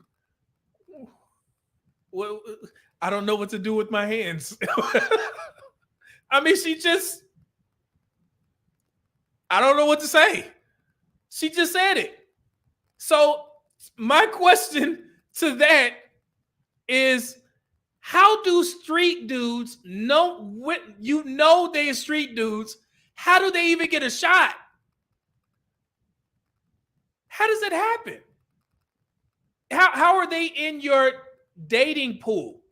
You got good dudes, good or nice dudes, good men, and street dudes in your same dating pool. How do they even get a shot? That's the problem for the dude who was trying to cape. They shouldn't even have a shot. And for Dr. Umar for saying that we are responsible for those men. It's only a small percentage of black men who are causing the issues in the black community. A very small percentage. And for some odd reason, a lot of our women will go digging through the dirt to find these street dudes and willingly tell you on social media that I used to date. How did they even get a shot? And you know that. This is the father side of me coming. I would literally say this to my child. Like, how would he even get a shot? Boy, here we go. Like real hood dudes, though. Not the internet hood dudes who just talk real tough to the people in the suburbs and, get loud and say stuff with their chest and cuss and make all the suburban people like, oh my gosh, you're so gangster. I'm talking about real hood dudes. She even clarified. She just clarified, no, I'm not talking about a fake thug. I'm talking about a real street dude who was in them damn streets slanging and banging. She's telling you.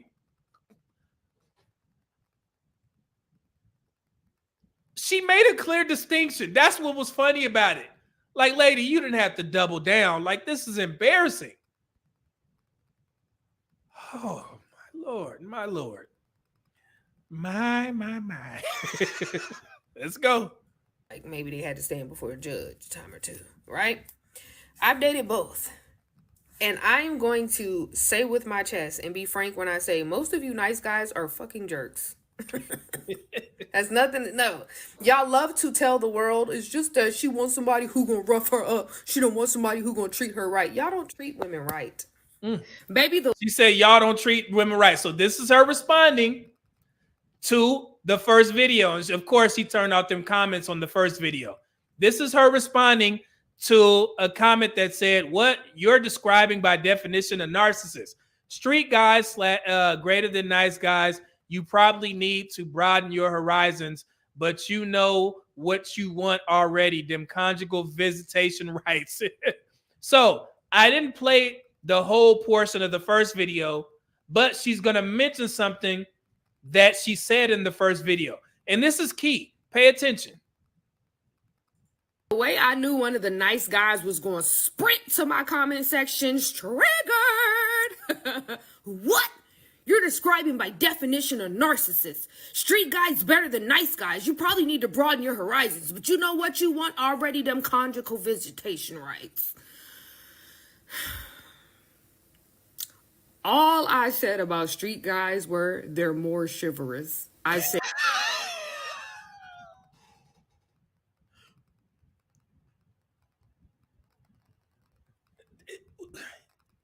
She said, all I'm saying is, just to clarify, street guys are more chivalrous with their drug money and scam money or whatever the hell they doing. They give me more money. I mean, I ain't even said a word about it. Jesus Christ. Here we go. street guys come with what street guys come with. I even said you'll be like, why, Cletus? I identified that street guys also come with problems. But I knew one of you pseudo nice guys was going to run to the comment section trying to defend yourself. You probably are by definition one of the dudes I'm referring to. Go lay down, Sting. So she literally doubled down and explained. I mean, I don't know what else to say. Jesus Christ. Like, I'm sitting there trying to help. And this is the type of shit that Dr. Umar needs to see. Because he went on the Daily Wrap-Up Crew and said, you are responsible. And I made that video saying, brother, listen to your queens. They tell you exactly what you want. You can't fake genuine attraction and arousal, brother. You cannot. That ain't got nothing to do with black men. That ain't got nothing to do with white men. It's whatever black women are attracted to. You cannot tell them not to mess with somebody who they are attracted / aroused by. And for some odd reason, all black men get blamed for their selection. You see how that works? We're not done. We definitely not done. God, dog. Detroit 313 with the $5 super chat said, tell them don't drop the soap, then somebody will snitch. Thank you for that, brother. Yeah, make sure I see the comments, guys. There's so many. We ain't gonna be able to get through the show, so please support the channel. Make sure you send in the super chat. So let's continue. Look at this. Be held accountable for their poor selection. No, you have to be held accountable. No, you have to be held accountable because they have a poor selection. Huh. And of course, I put this in there. Let me show y'all something real quick. So basically, you would go and write a prisoner. You would scroll all the way down to where it says view all pen pal profiles. You would click that. You would scroll down. Then you could put in all of what you would like. And then once you do that, you press search and you'll scroll down and you'll see prisoners. You'll click one and then you'll scroll down and where it says institutional email, that'll be where you contact them at. And then at the top next to their name, there has their number, and that's what you would use to type in to like write them. And that's really about it. It's really simple. Okay, let's stop there. If you guys don't know what you just watched, that was actually a black woman giving her followers a tutorial on how to find a prisoner on a prison dating site. That's what she was doing. Brought up the screenshot and gave them, hey, this is what you do. This is how you respond to them. This is, and good black men get blamed for this. Let's continue. Saying you're selecting a poor mate. And what I'm saying is they don't have much to select one, so of course you're going to end up with a poor mate.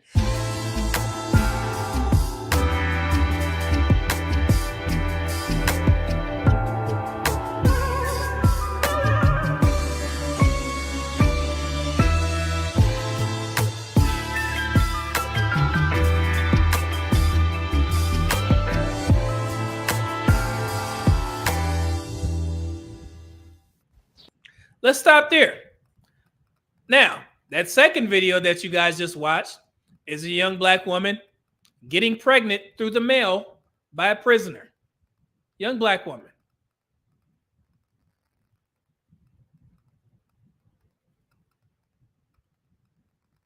And that's good black men's fault.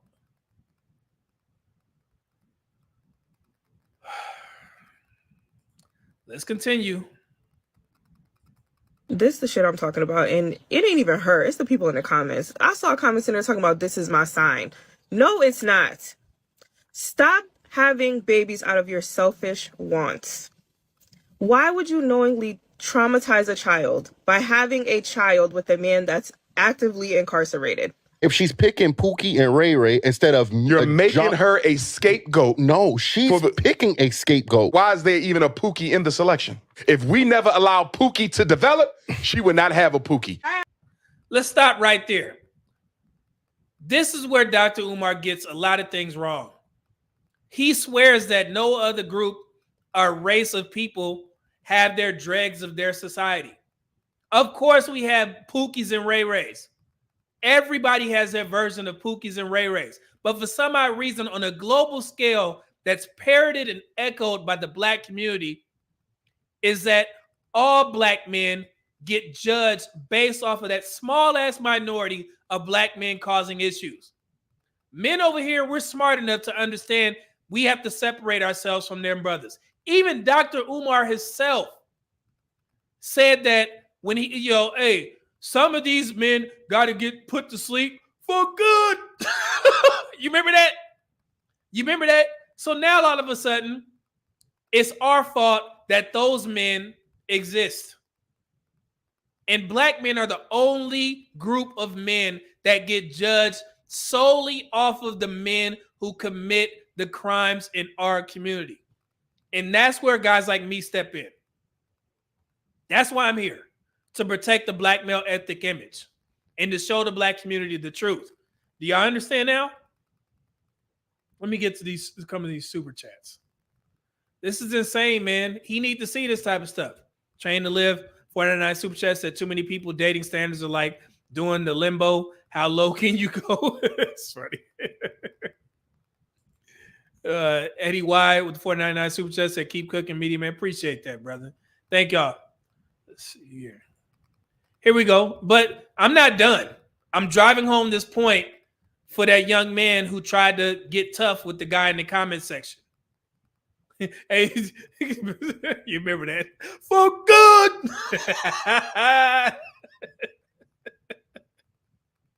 Yo, here we go. From one of our favorite content creators. I had to dissect this with men because the unfortunate thing is if a guy has 8 kids and attractive, I had a guy on my show that had 4 kids by 4 different women. Yeah, I got 4 kids. Your kids? What, 22, 19, 18, and 16. Oh, you had all your kids started early. young. Yeah, I started young. How many women? 4 different women. 4 women. Men had a gun in the live. That's why we changing the game up now. You know what I'm saying? So I don't want no problem. Yeah. Put it away. I'm just letting it be known. And women still want his IG. Did you hear what Kendra said? Brother got 4 kids by 4 different women. He even brought a weapon. on the live stream showed it. And Kendra said women still were reaching out to him.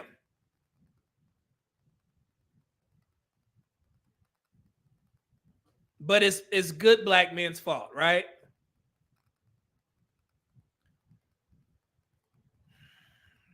What?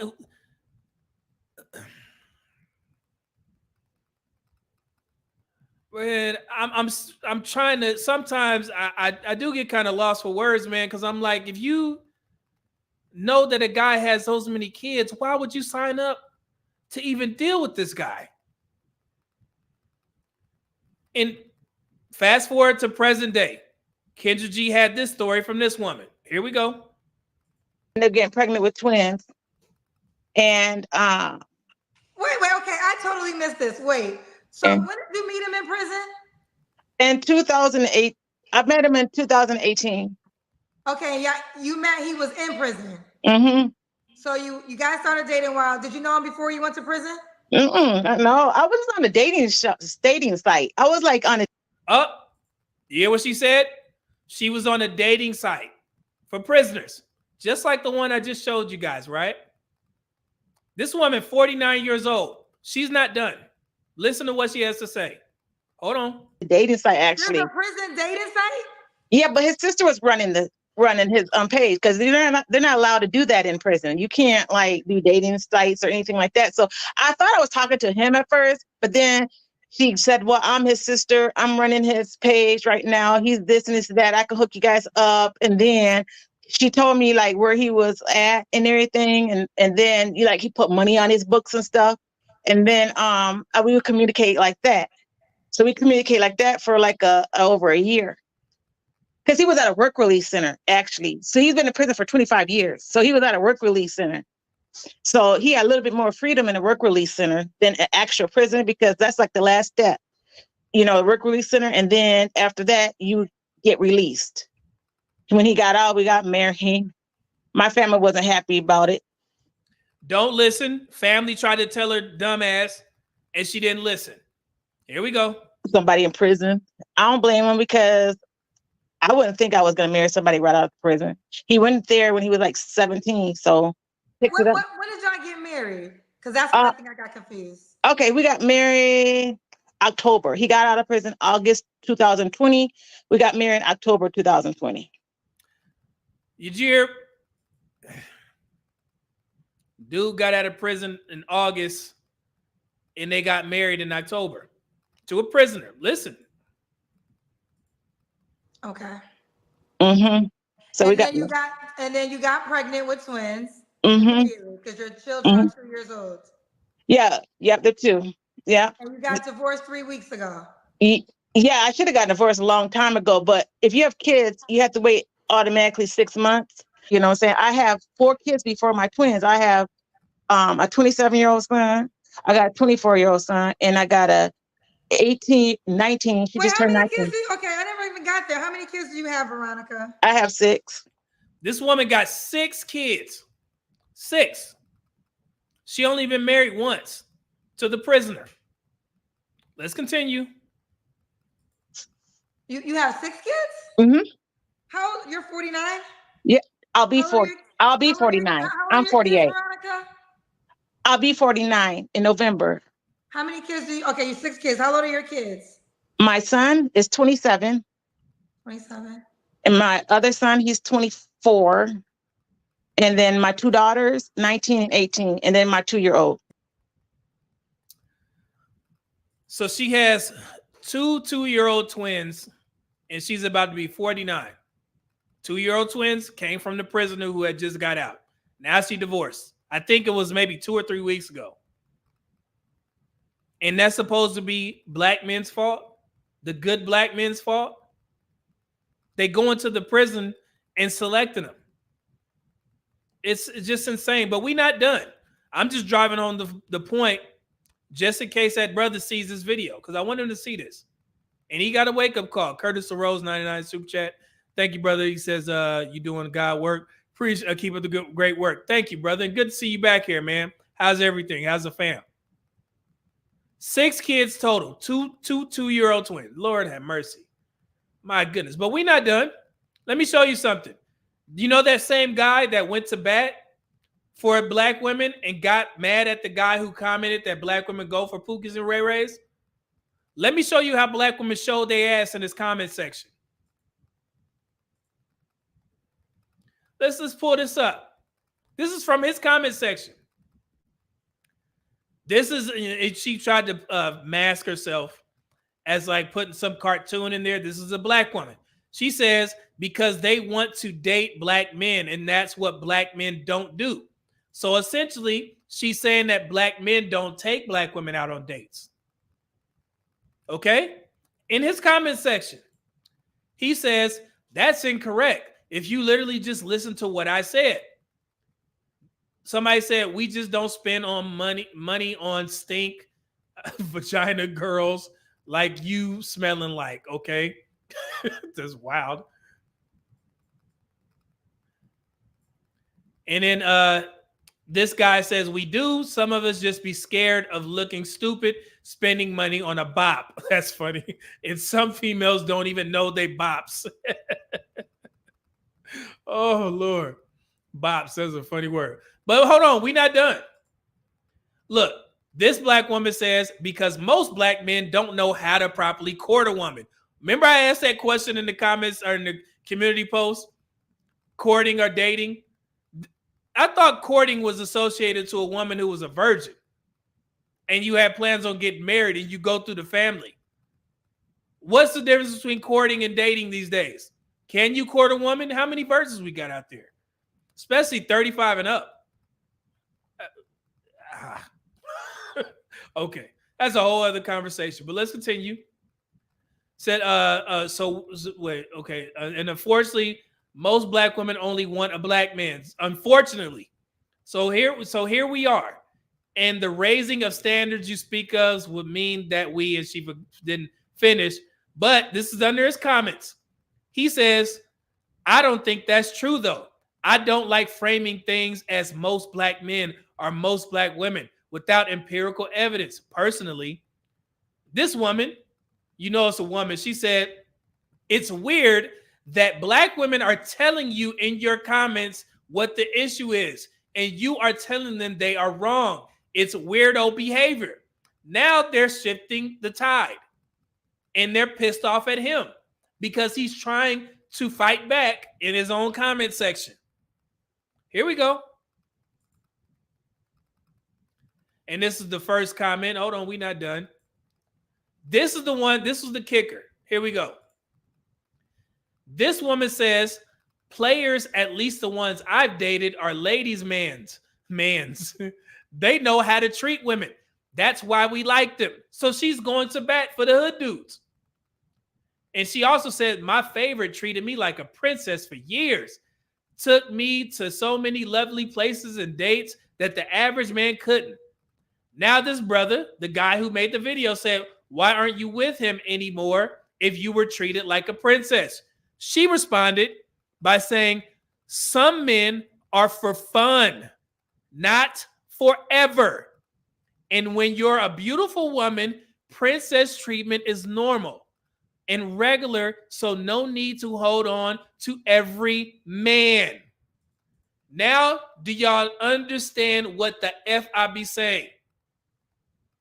Every woman, every black woman don't want to get married.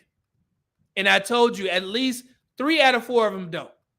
And they are okay going into these relationships eyes wide open just for a fling, just so they can get some weenie. And she's making it very clear. And I hope people are listening to this, because it wasn't just her. It was a bunch of women saying that they went through their phase of dating these types of women or these types of men. The black community needs to wake the hell up and stop sitting there trying to hold all these women to a particular standard that they can't even live up to themselves because they don't want to. And she's making it very clear. Beautiful women, beautiful black women. That's what we do. Not done. Not done at all. So hopefully he got his wake-up call. So your ass get. Look, he said, LMAO, you better be trolling. like, like, hey, I know you playing. Huh. She responded and said, I promise I'm not. They be big spenders and love having fun and treating you nice. He comes back. Players treat you nice, ma'am. Please be for real. We having a serious discussion. Again, I am dead serious. They are literally so fun and will take you on vacation, write songs about you, send flowers. Think about it. She's telling him, and he's trying to lie for her. My God. Look, he said, LOL. All right, ma'am. He said, yes, so don't be judgmental towards ladies, men, AKA players. And he said, I absolutely will be judgmental. And she laughs. This guy says, they know how to treat women short term to get what they want. Where are they now, honestly? And then she responded to him. She said, have you dated them? Uh-oh. Hold on. I didn't mess up. She said, have you dated them? Oh, okay. And that's one of my main points why I said, don't listen to me. You can ask black women. She just laid it out for everybody. And it was crazy to see the guy who made that video trying to scold the black man who responded, who tried to tell him the truth. And they literally got into your comments and told you. And you tried to still act like she was playing. That woman was dead serious. Her words, not mine. So again, I asked the likes of Dr. Umar, the black community, when y'all see things like this, do y'all just ignore it because you like getting that money from black women by pandering to them? Or would you have the balls to go on your platform and tell the truth? Do you see now? Are y'all woke, as you like to say? Because our eyes over here are wide open. We see it. I'm just bringing it to y'all attention. Because most of the guys in here, they know. And most of the black women, hopefully y'all are listening. And honestly, and I hate the fact that when I make videos like this, I get black women trying to get pissed off at me for bringing this to the forefront. Because if I don't bring this to the attention of the black community, you know who's going to get blamed? Black men. And I ain't going for that shit. We tired of that foolery. The truth needs to be out there. Black women need to take accountability. And I'm not just talking about the black women who engage in this foolery. I'm talking about the black women who sit idly by and watch this shit happen. Y'all asses, you at the front of the, hey, bring your asses to the front of the congregation. You on the chopping block as well. Because if you see black women doing this and your ass don't say nothing and you sit there and laugh, you part of the problem too. So I'm holding y'all up to task as well. Don't sit there and get pissed off at me for bringing y'all, this video. Get pissed off at the black women that are making y'all look bad. Because this is something that happens globally. Black women are viewed as these types of women. And y'all sitting there letting them ruin your ethnic image. That's a you problem, not a black man problem. Okay? So speak up. And stop sitting there worrying about what black men are doing and focus on your sisters because they need the most help. You get it now? Okay. And the funny thing is, and I'm going to stop right there, but there's been so many things written about this, black women's prison narratives and the intersection of race, gender, and sexuality in U.S. prisons. This was actually wrote by Bria Willingham, black woman. This was read in multiple different universities. They actually studied black women and their affinity for men in prison systems. And we all know what, I always have hybristophilia. It's a condition where someone, most always a woman, is excessively attracted to, gets intense sexual arousal from a man who's committed notorious crimes. Yes, it's a real thing, and I'm quoting here. It's documented. The more heinous the crime, the more likely an inmate is to receive fan mail and marriage proposals from women. They even have a term for it. It's called MBIs, married before incarceration, MWIs, married while incarcerated. Yes, this has been studied. This is a thing. Okay? So this is not just medium men talking. Y'all need to smarten up, man. The people who don't understand and you keep milking black women for their money by lying to them. Stand the fuck up and stop letting this shit happen to the black community. And honestly, get out your own way and go look at some of these pages. Black Couple Revolution, 1.8 million followers, a page dedicated to married black couples, people who are engaged. Nothing but positivity. But y'all sit there and F up your algorithm by listening to these damn mean girls speak bad about black men.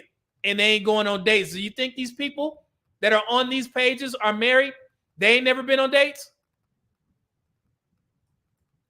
And let me not forget the Black Men Can. 1.1 million subscribers, followers.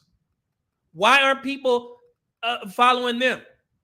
Nothing but healthy black relationships. And y'all talking about struggle, love, and foolery, and that's what black men do? Are y'all stupid? I'm going to just start calling y'all that. Every time I see a black woman say some foolery like that, you must be stupid.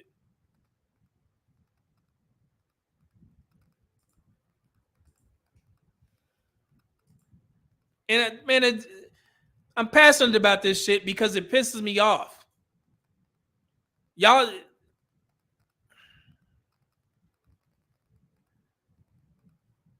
we ain't gonna never get anywhere if the black community continues to allow this stuff to happen.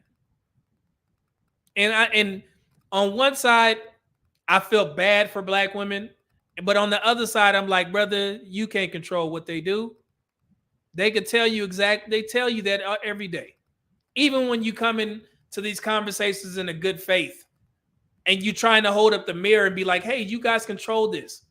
There's going to be people in the comment section that's sitting there saying that you shouldn't be talking about this, or black women, they don't all do that, and blah, blah, blah, whatever. It's absurd, and it pisses me off. Seriously.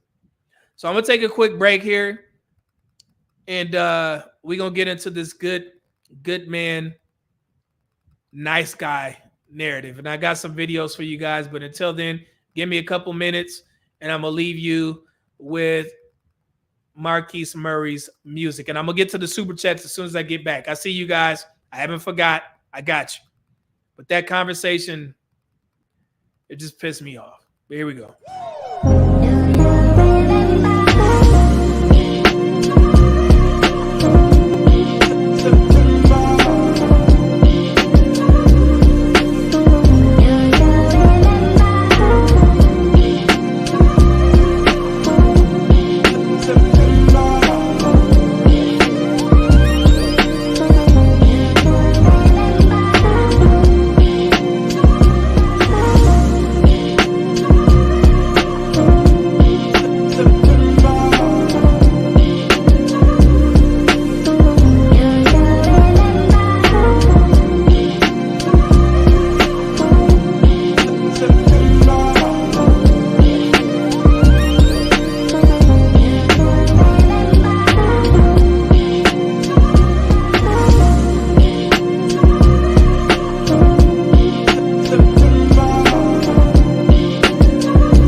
It's hard to fit in when no one else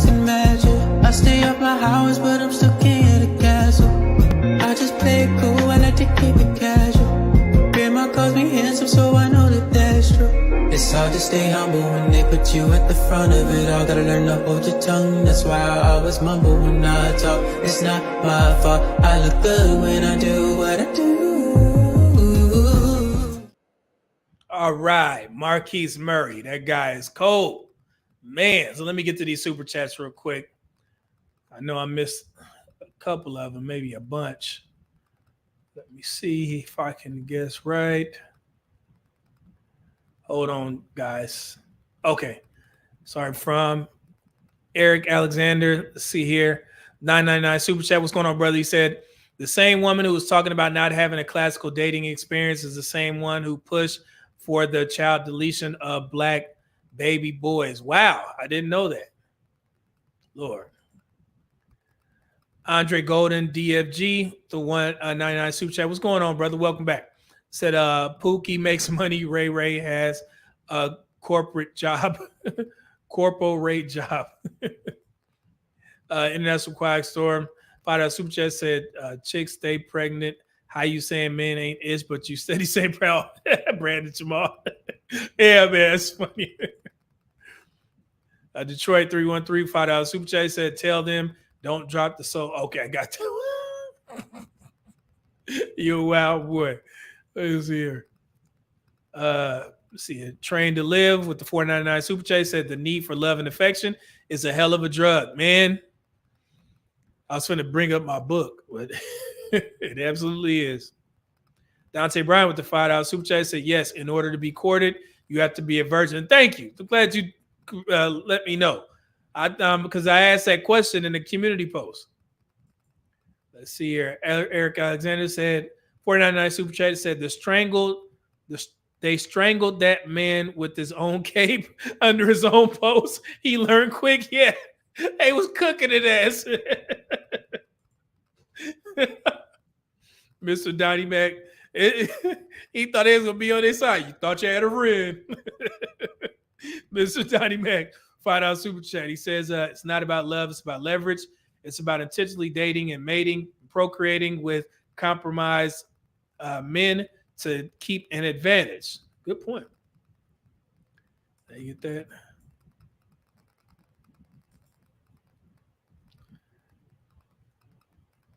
Let's see here. Glow, what's going on? Say you have a right to be angry, media man.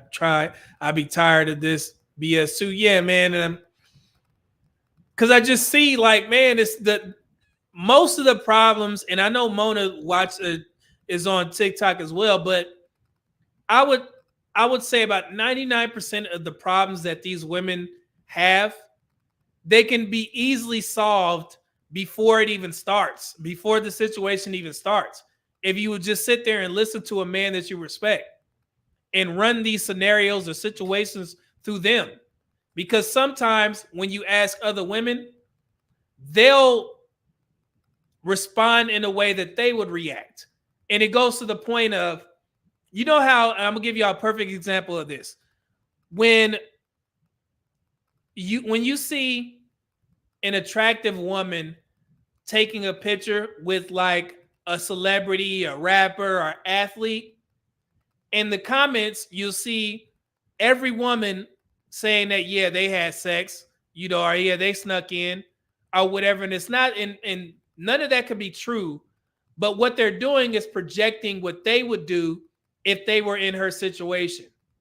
So, for example, if you see a woman take a picture with Chris Brown, you see women say, "Oh yeah, they having sex or whatever." Well, whatever.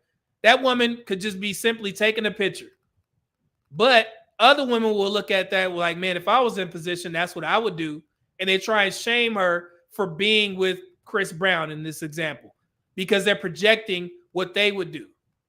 So that's why it's tough for me to say, go gain advice from other women, because they may, affirm that woman to do what she's about to do. And that's why it's like, it's tough. And that's why I always encourage, especially black women, because y'all swear that good black men don't exist. We're out here, just ask. And the funny thing, most of the guys in these spaces, they don't have a problem with telling you the truth about men. Me in particular. because I want to see us succeed and everybody get what they want. So it'd be rather disingenuous of me to sit there and point out situations, in regards to men, but not give women a way forward as well. And I do that all the time, just to try and make sure that everybody gets the best information based off of what I've seen. So we want y'all to win, but y'all make it tough by being led by your vaginas. It's like what that old meme where the vagina speaking for the woman, singing Casey and JoJo.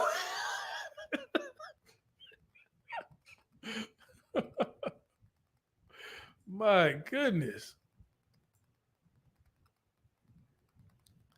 Lord have mercy. These women trying to help them. But anyway, now let's get off that. But I know what y'all are here for. We had a great show. I mean, we had a lot to talk about, man. And it was definitely worth it. But oh my goodness.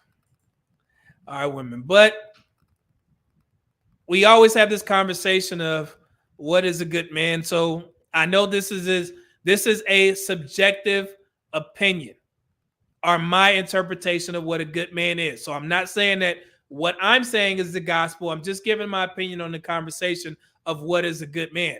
And the funny thing is, if you ask today's modern women, to them it's easy. A man with money. And it actually stops here. But there's a little bit more to it. Being a good man starts with integrity. Doing what's right or what he thinks is right in order to protect himself and or the people that he's responsible for. A good man has a purpose, and he works towards that purpose before marriage and or having children, which actually leaves room for a feminine woman that will help support his purpose, which ultimately leads to a better life for their future family. Simple, right? Remember, I'm talking about men who want relationships. I don't want to see any men in the comments. Marriage ain't for me. I'm not talking to you, brother. I'm just talking to the men who want real relationships still, some long-term partnership, whatever. I'm not saying that you can't be a good man if you're not married. Absolutely not. But in this context, since we're talking about relationships, I'm talking about being a good man for the woman that you decide to settle down with. Okay? That's all I'm talking about. I had to clear that up because you know how people are. But in my opinion, a good man also respects others, but above all else, he respects himself first.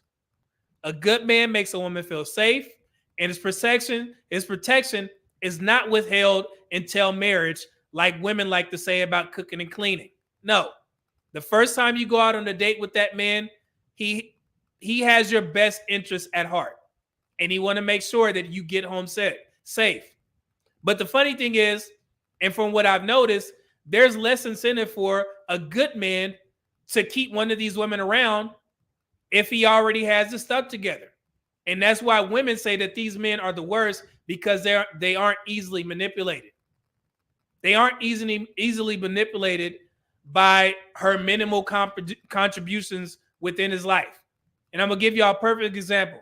When most women give an example of how men are, they tend to go straight towards the negative. And they have to be reminded or asked, why do you always use the worst examples of men?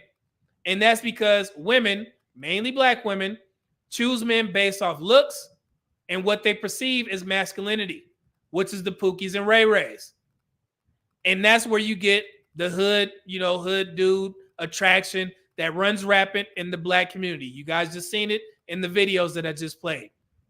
Most women, and this is just my opinion, most women of other races, they lose the bad boy attraction early because they want to start to understand that character, building a family together, and safety under a man's covering is more important than looks. But black women keep attractiveness and good sex at the top of their list well into their 40s, while simultaneously looking for the other things, which come second. You used to see this all the time on Kevin Samuel's show when he'd have black women in their 50s and 60s asking about a black man's ability to keep an erection. And y'all think I'm lying. There was literally an old ass woman that came on there and was talking about, you didn't say nothing about a man keeping an erection. At 50 years old. And it's funny, with new women, the new thing is he has to be above 6 feet. And you guys can find these examples on Kendra G's show because she discusses it all the time. Men, every woman that comes on there wants the same guy. He has to be dark skinned, above 6 feet, and have money, right? That's simple. And hopefully black women are listening to this, because this is why good men are difficult to black women, because they fit every or the majority of the aesthetics that they're looking for, but they just can't get them to do what they want, which is commitment. And the funny thing is, the problem tends to come after you've had sex with them. Now, all black women aren't like this. I just want to make that clear. Just the clueless ones that have to be taught by a feminine. This is funny. I just talked about April Mason with her foolish comments or whatever, but I'm only talking about the clueless black women, the ones that have to be taught how to be feminine by women who are in the same positions as the ones watching. These so-called femininity influencers were smart enough to understand what most black women want. So they say things like how to get a man to spend money on you, or how to bring nothing to the table in order to get what you want. Y'all seen this stuff before. They'll go on the dating market thirsty for those things, attract a good man, have sex with him, but eventually the relationship ends because the femininity influencers didn't tell you how to keep a man by giving him the things that he doesn't have. Things like being a supportive partner, be energetic, willingness to get on this program, be agreeable, but lending wise counsel when necessary. I mean, when you've been told that you're the prize, why would you help? They should be helping you, right, black women? And that's what these femininity influencers teach y'all, which is stupid.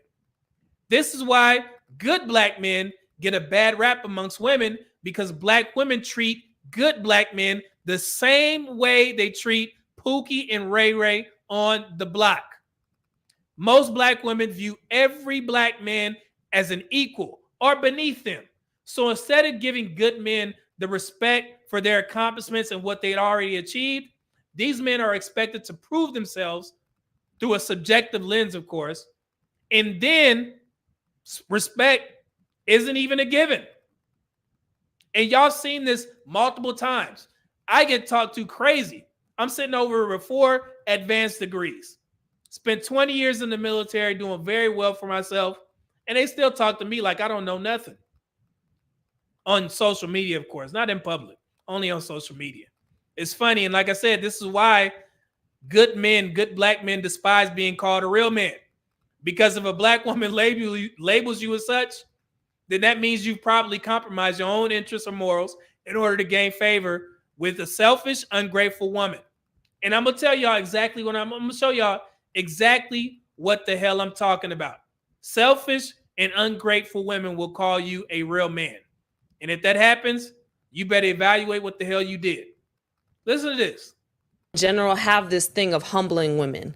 They have a thing of, oh, you should be grateful for whatever he can do. No, you shouldn't. Absolutely not. You That's should what I was saying. That's what I was trying to say. I'm not saying, like you said, be grateful that God woke you up for this morning. Be grateful that God provided an extra little $30 for you to, Unexpected blessings and miracles. That's Thank you, cool. Lord. But I'm not going to bend over backward for a man that is just sending whatever he can, or, if he's not going to be my boyfriend, number one, but if I'm talking to him, next time I'm out and he says, oh, you need something for lunch, I'm going to tell him, it's okay, somebody already sent me $100. So he know that you're going for the next time, you got to. Because it's better, like you said, instead of throwing a fit and, oh my God, and going on the internet, this nigga did this, that, and the third, it's better to just show him what real men are doing. Did this, that, and the third, it's better to just show him what real men are doing. Did you hear? That's what a real man is doing. Don't be grateful for the man sending $30 for lunch, mind you. If he don't send $100, or I'm gonna go get me a real man to send me $100 for lunch. because I'm so grateful, right? Y'all get it now? For the men who don't know about the whole real man situation, shaming language or whatever, a real man would do this. Okay. I just wanted to give y'all a quick example of what I was talking about. That's simple. It worked perfectly because this video is actually going viral. You know what I'm saying? And I think more good men, not nice guys. Nice guys is completely different. Those guys are clueless. They need a woman's validation. They need to make sure that they get in this woman's good graces because they don't know if they're going to be able to get another woman past this one. So they do whatever they can to make sure that she's happy. And that includes at the detriment of his own happiness, which is crazy because everything starts from the top, from the man down.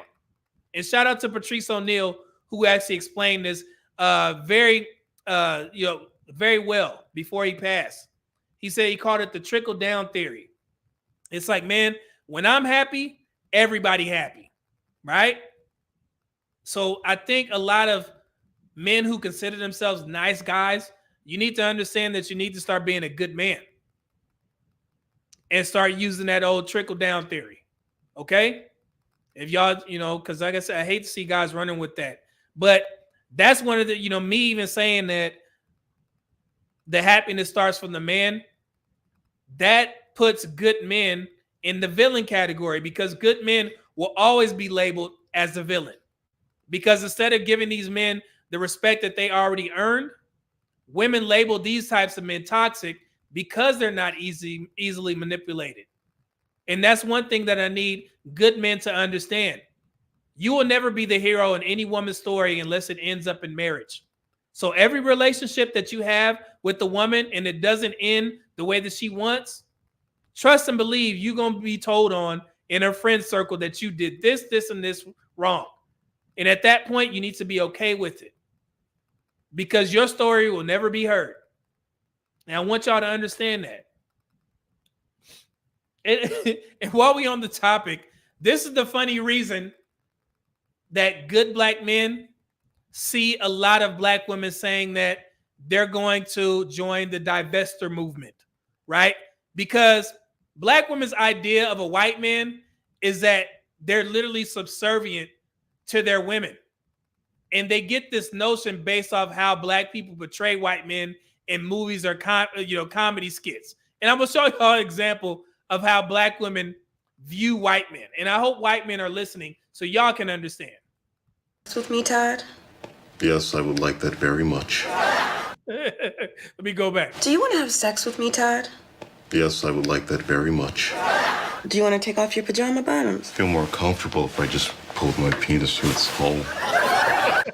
So if y'all don't remember that, that's a skit from Dave Chappelle's show where he played a white man, right? And he was like, hey, would you like you? I would like that very much. This is how they view white men, right? Hold on. Let me show you. Here we go. What fucks me up, though, I just wish white people tell us what bothers them about us. Like, white people, I can tell you what bothers me about you. You motherfuckers too jipper. You know this your country. Hello, darky.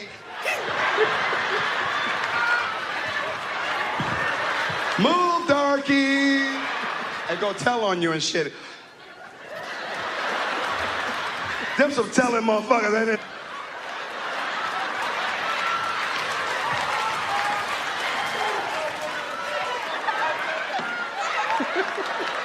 Take care of Mr. White. Oh. Okay. Thanks, Bob. That was a close one, wasn't it? It certainly was. We don't have to bother with these formalities, do we, Mr. White, huh? What a silly Negro. If y'all don't know, the second clip was from Martin You So Crazy stand-up, one of my favorite comedy skits or stand-ups ever. And then this last one is actually Eddie Murphy playing a white man on Saturday Night Live. And he was showing the difference in treatment of what white men get as opposed to black men. But did you hear the voice and the cadence? And even I do that voice sometimes. Well, if you move this around and we go hiking and shopping for hiking boots. And, that's how black women view white men. Like they just go stand back and let them do whatever the hell they want. And the funny thing is, this is the most insane thing. And please, man,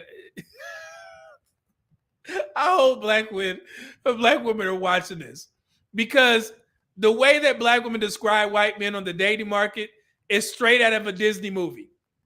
It's like,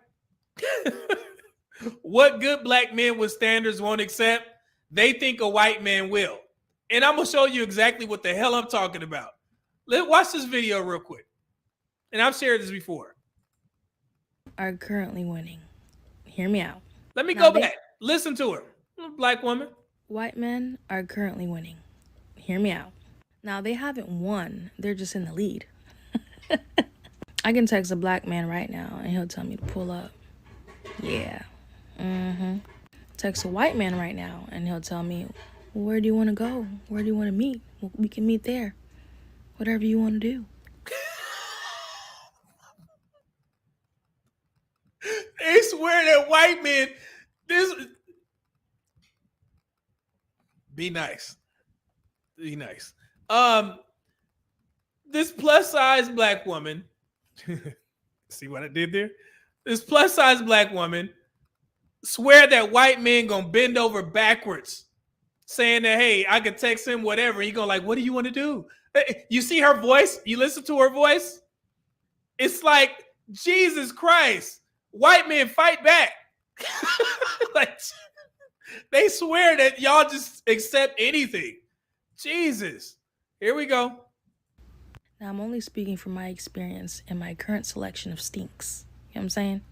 I probably need to switch up what I'm viewing on my phone and on the internet and on social media, but all I'm seeing is happy interracial couples. They're thriving. I get there's an algorithm. I'm not really seeing black couples out here. Not really. On social media, at least. Like, when I truly think of myself.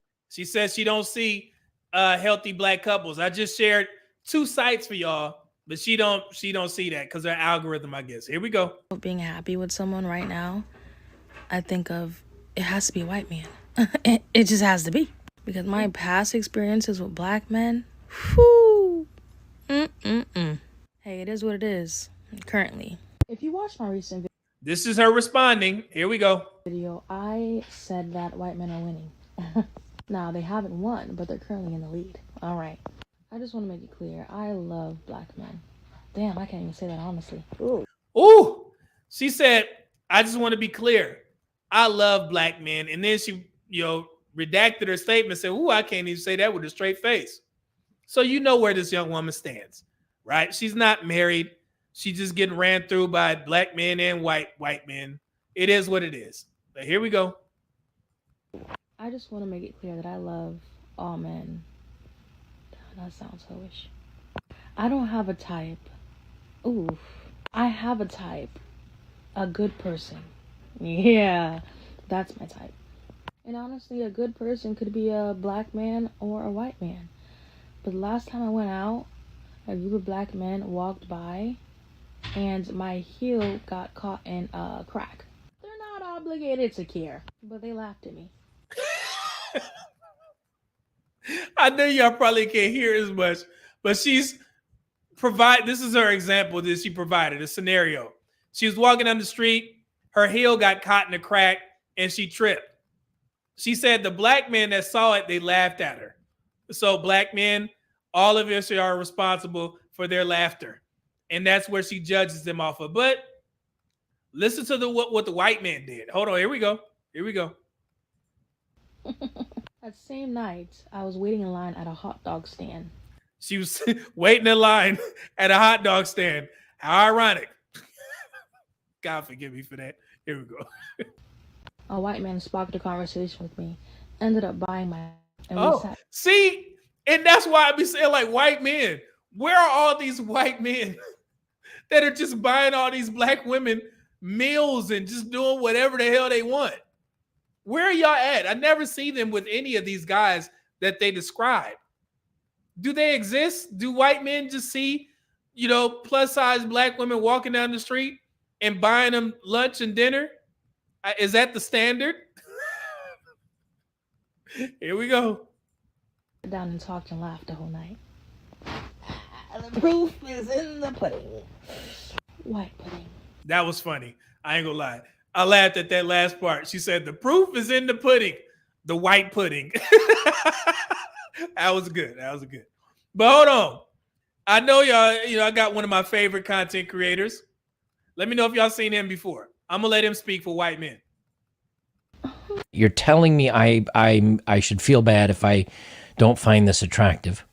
And number two, that somehow this belongs in a sports magazine, which is usually about health and about athleticism and sports. I don't know anyone outside of perhaps a power lifter that has this shape of body. That's the Better Bachelor, aka the Joker. White men feel the same way about overweight and obese women as black men. Matter of fact, I don't know if black women, I don't know if they understand this, but I'm being careful with my words because she's a young woman, man. I'm old dude. I ain't got no reason to be trying to, crack on the young lady. But it's funny that she was like literally trying to paint a picture to other black women that even though she's an overweight, blonde-haired black woman, white men will do anything for her while dating. Black women need to hear this, and they need to focus their attention towards white men because the general consensus is that white men will accept anything. But little do they know is that white men are far more strict with the woman's body standards than black men. Black men are far more forgiving. You know what I'm saying? We tend to be far more forgiving to women, and we give them leeway because our thickness scale ranges from a woman, let's say, built like Beyonce, to also a woman built like Jill Scott. Is that fair to say? Most white women would consider both of those women as overweight. Seriously. So I don't know where black women get this misconception that white men is just accepting anything. And I shared a clip with y'all a while back. I hope y'all remember this. It was, I think it was a magazine in the UK. They had two different magazine covers or articles written about Beyonce and Lizzo. The first article described Beyonce as like Beyonce wearing, her thick, being thick, something like that, like described her as thick. That same article, same magazine wrote an article about Lizzo, and they described her the exact same way as Beyonce, as being thick.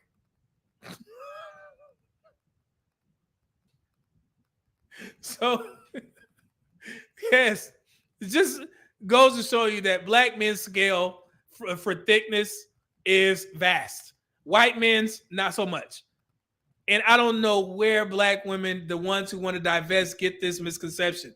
It's funny, but it's sad at the same time because they go out there thinking like this young woman, and this white man just gonna show up as knight in shining armor and pay for everything and get up out of his sleep and say, what do you want to do? Where do you want to go? Oh my goodness. It's just, that's enough of that conversation. I hope I got my point across, but I also wanted to help women understand that in regards to good men, y'all need to understand this. Potentially, a good man could potentially be your future husband, or he can actually be the man that you compare to every other man that you date in the future.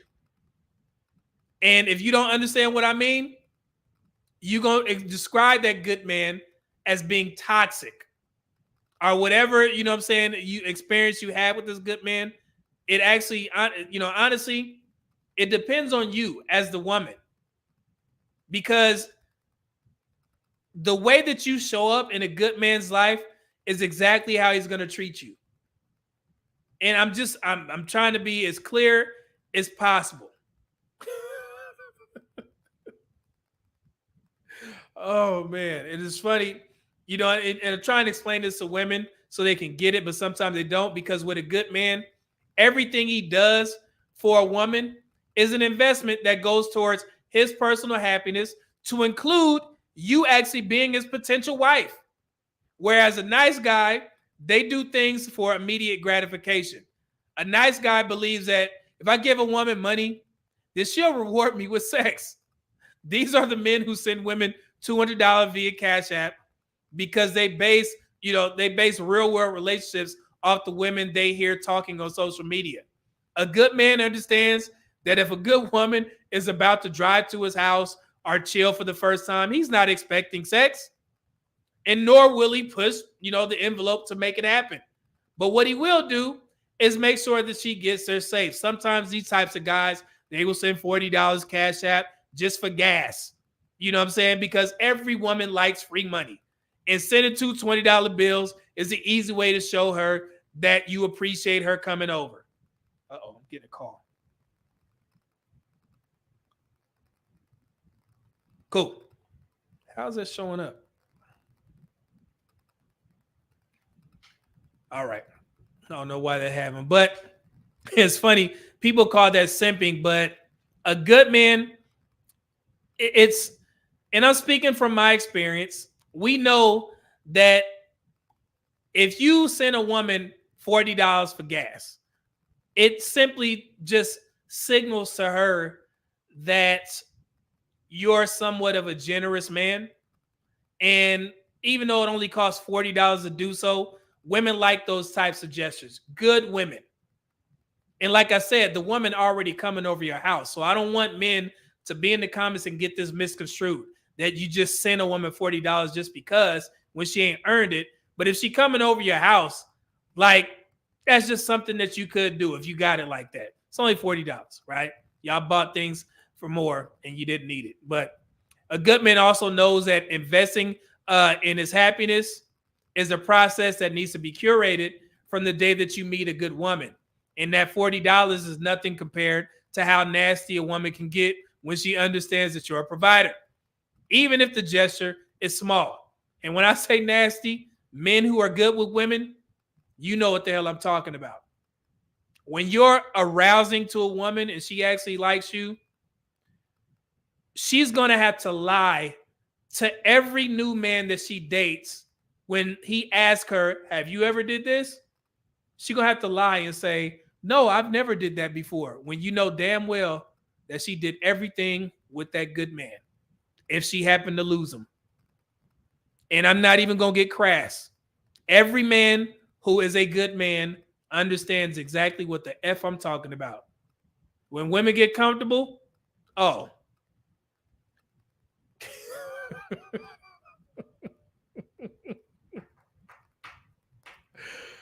This ain't the sex show. But when they get comfortable, you in there, brother. She gonna have to lie to every new man. I'm just taking from, your friendly neighborhood media man. I'm Unc, right? Just trying to, Oh, man. And also, in regards to the truth, a good man will tell you the truth and risk hurting your feelings to your face. But a nice guy will lie to protect you from the truth, which will hurt you in the future, because that'll be the reasons why you'll never be able to obtain a good man. Did you hear what I said, ladies?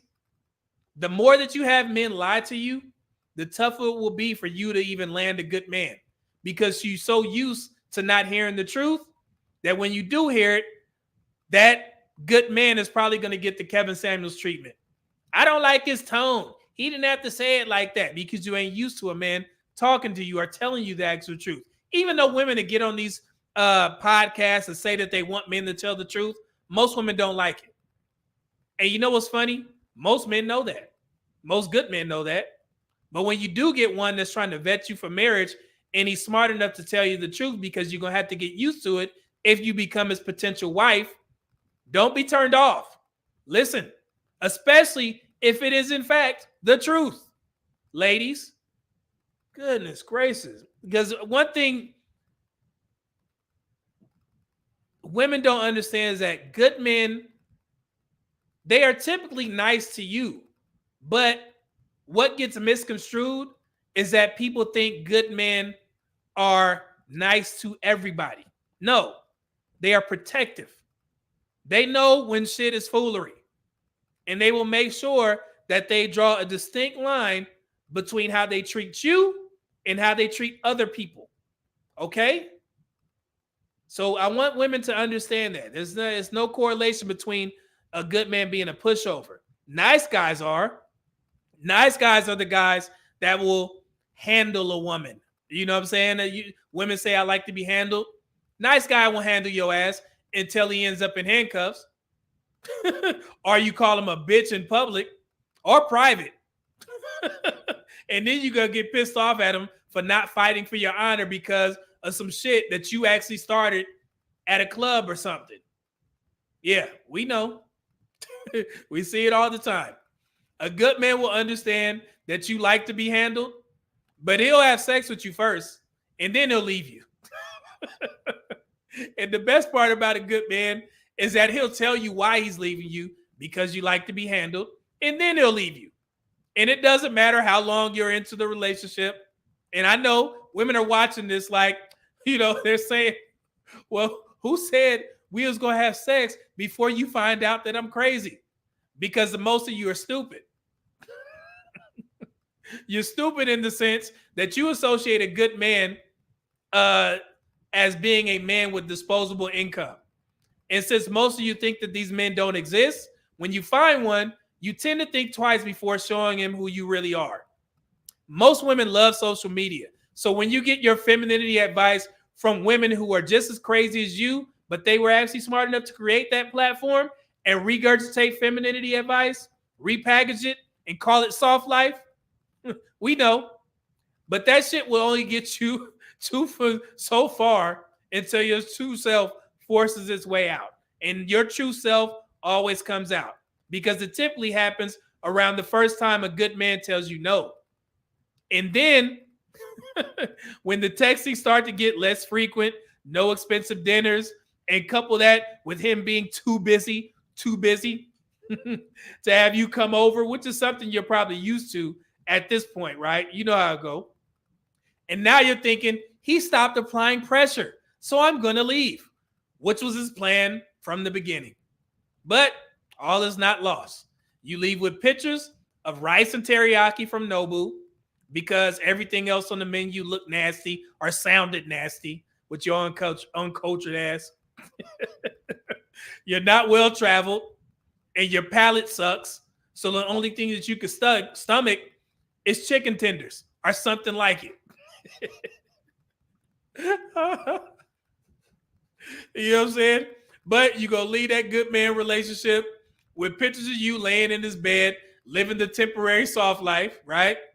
With the caption under the picture that says, finally being treated like a princess, to make sure that your broke ass ex who's lurking on your page sees it. And to make your girlfriends jealous, since you're the only one in the friends group that's able to date financially good men.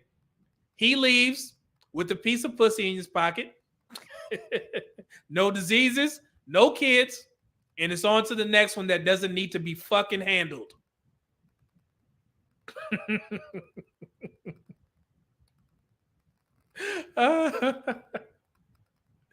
Man, I'm not trying to scare women, because if you were smart, you would actually find one of these good men and you should approach him with the mentality of, how can I show him that I'm a wife, instead of what you won't do, like cooking and cleaning for him. How about showing him that you're trying to create a loving relationship by displaying little aspects of trust, like leaving your phone open around him, or letting him know that you respect him as a man and value his protection. How about you provide emotional support if he decides to open up to you and not make his feelings and problems about you?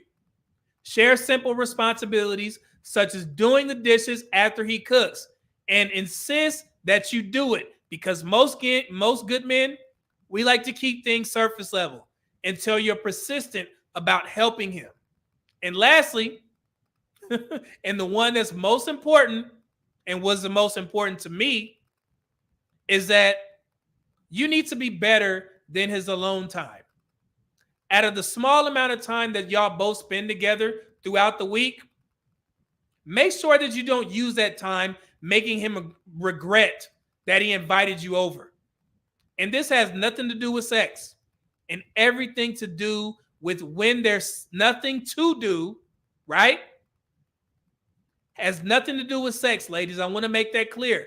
It has everything to do with when there's nothing to do. Because you're not going to be spending nights out on the town every time you meet up. And those moments are the most important because most women don't have hobbies. Yes, I've noticed. Most women's hobbies involve spending money. If you still don't understand what the hell I'm talking about, I'm going to let the good brother Patrice O'Neal explain for me. Listen to this comedy skit. Rip Patrice O'Neal. We want to be alone,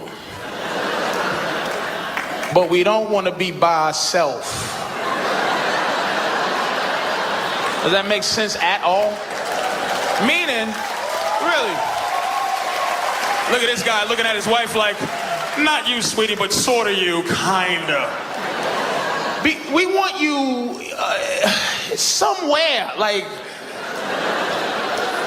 in the dwelling, just not here, just around the corner, in the vents. You can sit in the vent, I don't care if you want to watch me, but on the roof, anywhere, but just not in front of me, trying to be my friend. What you doing? What you doing? Watching baseball? Why you watching baseball by yourself? How come you didn't get me up? You snuck out of bed. Why'd you didn't get me up? I want to watch baseball with you. What you doing? Why you down here by yourself? Move over. Move your leg off that ottoman where it's comfortable so I can sit next to you and wrap my leg around your leg and some weird I love you hot vine. Move over. Give me your arm. Give me your arm. Give it to me. Let me give it. Come here. Give me a kiss. Mean it. Mean the kiss. You love me? Say it. Say it. Mean it. What you doing? What you eating, a hamburger? You shouldn't be eating a hamburger at 11. It's too early to eat a hamburger. Let me go make you a better sandwich, a turkey sandwich on 47 grain bread with no mayonnaise and bean sprouts. Tastes like rat turds and twigs. Ain't that better? Ain't that better? A dry sandwich you don't want? Ain't that better? Why is the TV so loud? Well, turn it down. Ain't that better? Can't hear the TV, got a dry sandwich you don't want? Ain't that better? Why is it so cold in here? Why is the ceiling fan and the air conditioner? Turn it off. Ain't that better? Sweating, wrapped up into a hot vine, can't hear the TV, dry sandwich. Ain't that better? Why is it so dark in here? Let some sunlight in. Ain't that better? Can't see the TV, can't hear it. Hey, I gotta go, man. Y'all take care of it. Thank you very much. Rip to Patrice O'Neal, man. Oh my God. Oh, man. That is classic. And the reason why I played that is I just want women to understand, because the thing that gets misconstrued on these dating conversations is that why people don't understand that you're not spending every day together with the woman that you're dating, right?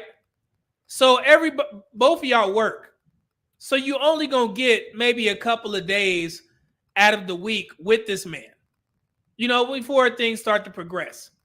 So when y'all together, why would you use that time to be annoying? And the same goes for men as well.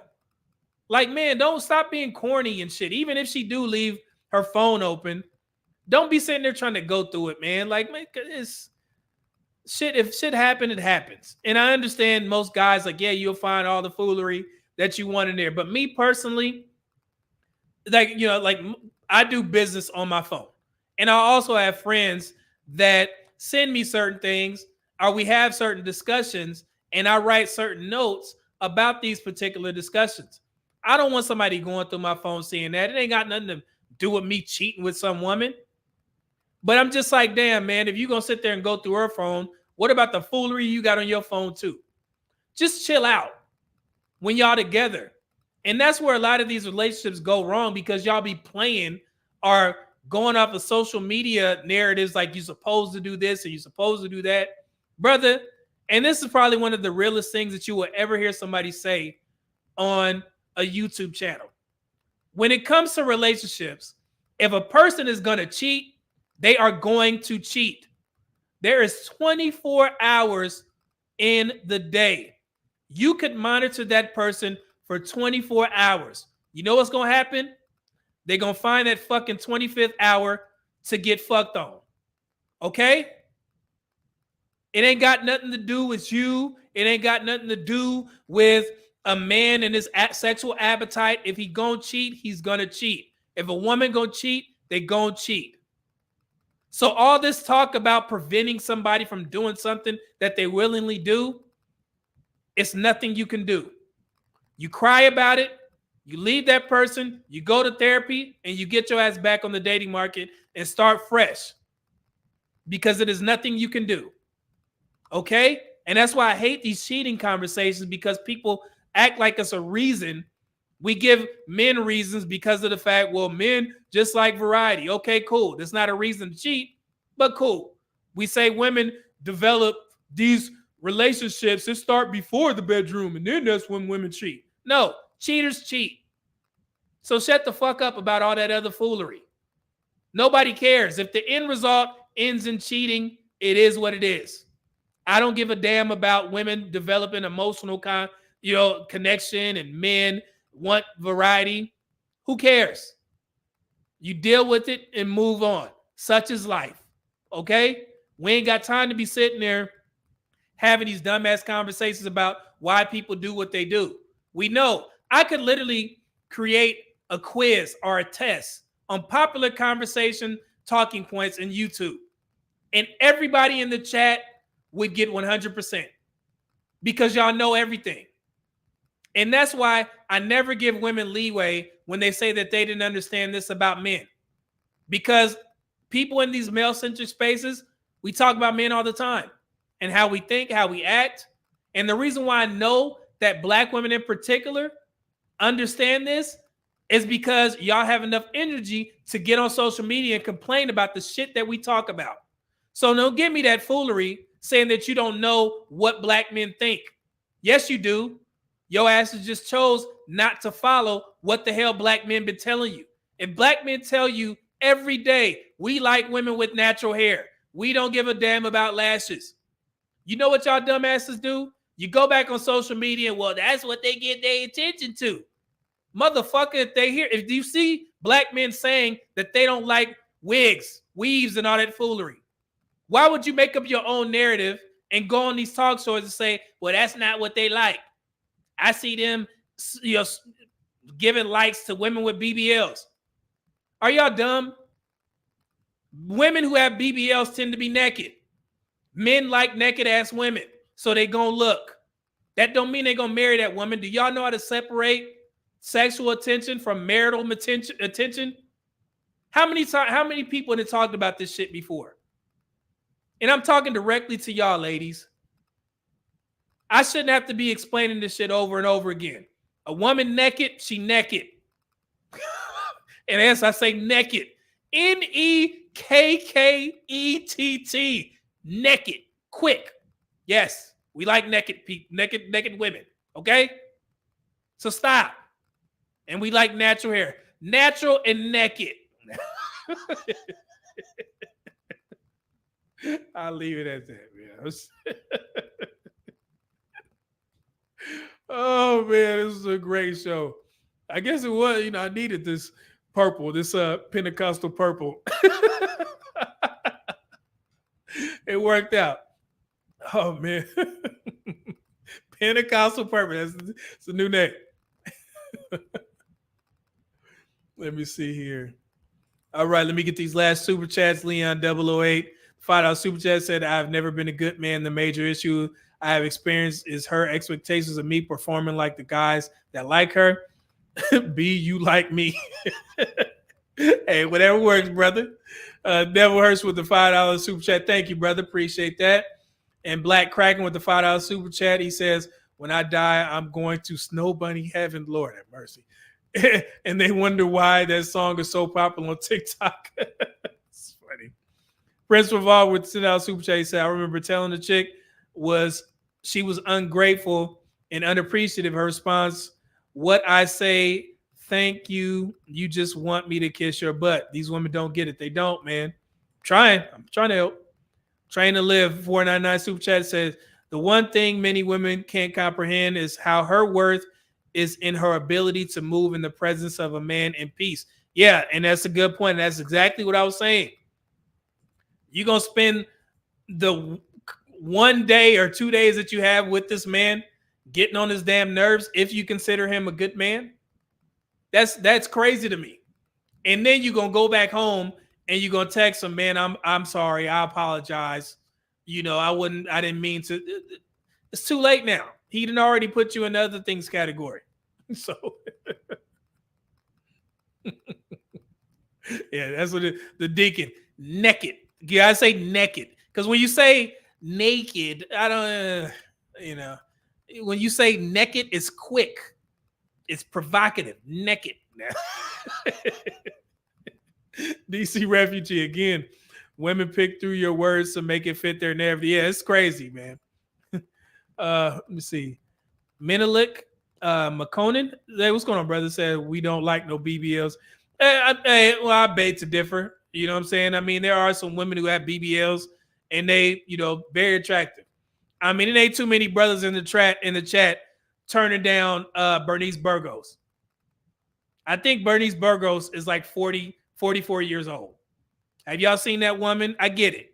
In these spaces, we don't like no BBLs. I ain't talking about marrying a woman, but if that woman was smacking your face and she was with it, I don't know if it's a bunch of dudes that's gonna sit there. You know what, sister? I'm not a guy who really deals with women who have BBLs because the natural body is. Well, shut up. Y'all lying. If you see a woman who look good with a BBL, you're gonna try to sneak in. I ain't saying marriage, but let's be honest here. I hate that narrative, dudes. Well, you like something about BBL. Stop it. Stop. We grown here. You know what I'm saying? If y'all don't want the truth from my platform, you got to go somewhere else. Because I've shared women on my platform that had BBLs, and I was finna fuck it. Motherfuckers was in the comments thirsty. Okay? And I did that for a reason. Oh man, what's her where's she at? What's her at? Asking for an at and shit. Yeah. I know. I do it on purpose. People in there, BBL, so I don't like that. Shut up. Yeah, we ain't doing that. So let's get out of here, man. Y'all gonna piss me off, man. Stop, man. You could be, man. I'm doing that next show. I'm gonna grab some BBL chicks from Instagram and I'm gonna put them up one by one. And I'm gonna just ask the question: how many of y'all going? Okay.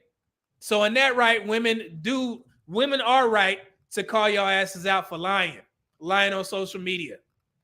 Yes, we do see some value with women in BBLs. Yes, sex. They naked. Okay. So to all these men that get on social media and lie to women and saying that we don't like BBLs, stop giving them or half truths. Tell them what you really like about BBL, women who has BBLs. They naked and you would fuck them. So shut up and stop lying. It's foolery. It's crazy. I bet you right now, I could ask every man in the chat, what's your favorite Instagram model who has a BBL? I would get 100 different answers because y'all be watching them too. So shut up with all this foolery. Y'all right now, if I was to take your Instagram, you're probably following some of them. Some of y'all probably like their pictures. It ain't good enough to just see a woman naked. Y'all liking the pictures. So look within. So if I ask the question, well, yeah, I know. Sitting there. We got to stop this, man. Dudes, y'all got to stop this shit. That's all I'm saying, man. It's yeah, Jay. I mean, come on, man. Man, stop.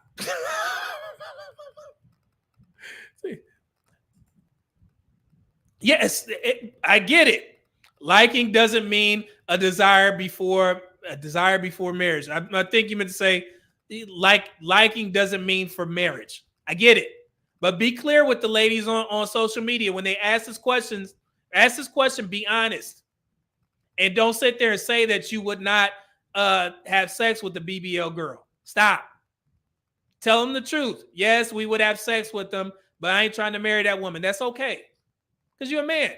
You like naked. It's cool. Leave it at that. Stop it. Project Leroy. And I didn't even go that far, but I'm probably short too. These women ain't making millions of dollars just from simps and simps alone. And some of y'all brothers is probably in there that's on their OnlyFans. You know what I'm saying? So stop it. Stop. Leon 008 $2 super chat said, we know like them flatbacks. We can't do none with flatback. Project Leroy said, meeting man, they quickly unfollowing those IG models, but save their photos for later. Yeah, man. You know, stop, man. I'm a grown man. You know what I'm saying? I got a girl, but I'm not blind.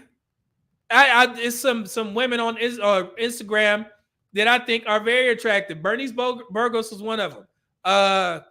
Who else? Bria Miles, she's attractive.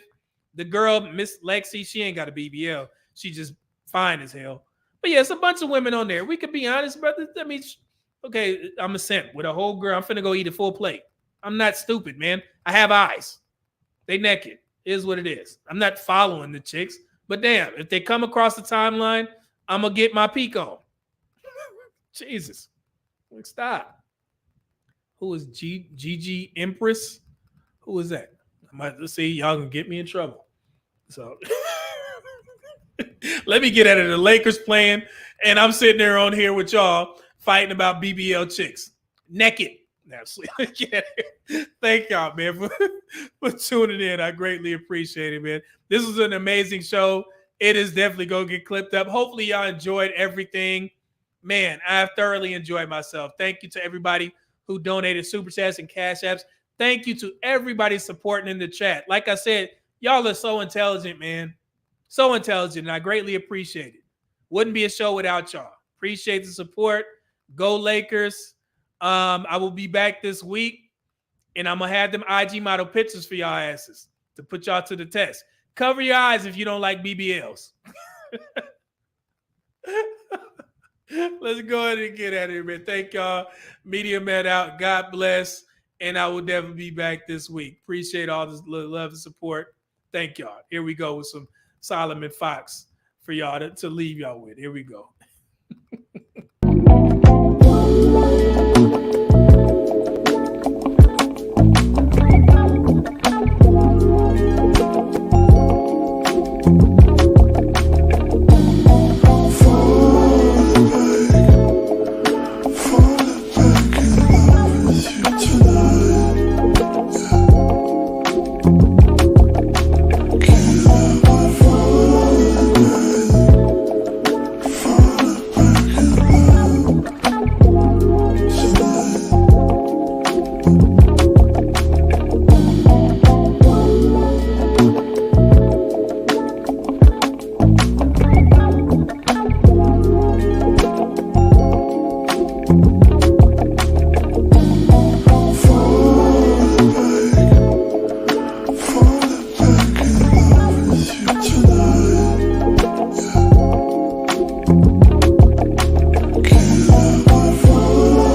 Thank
you.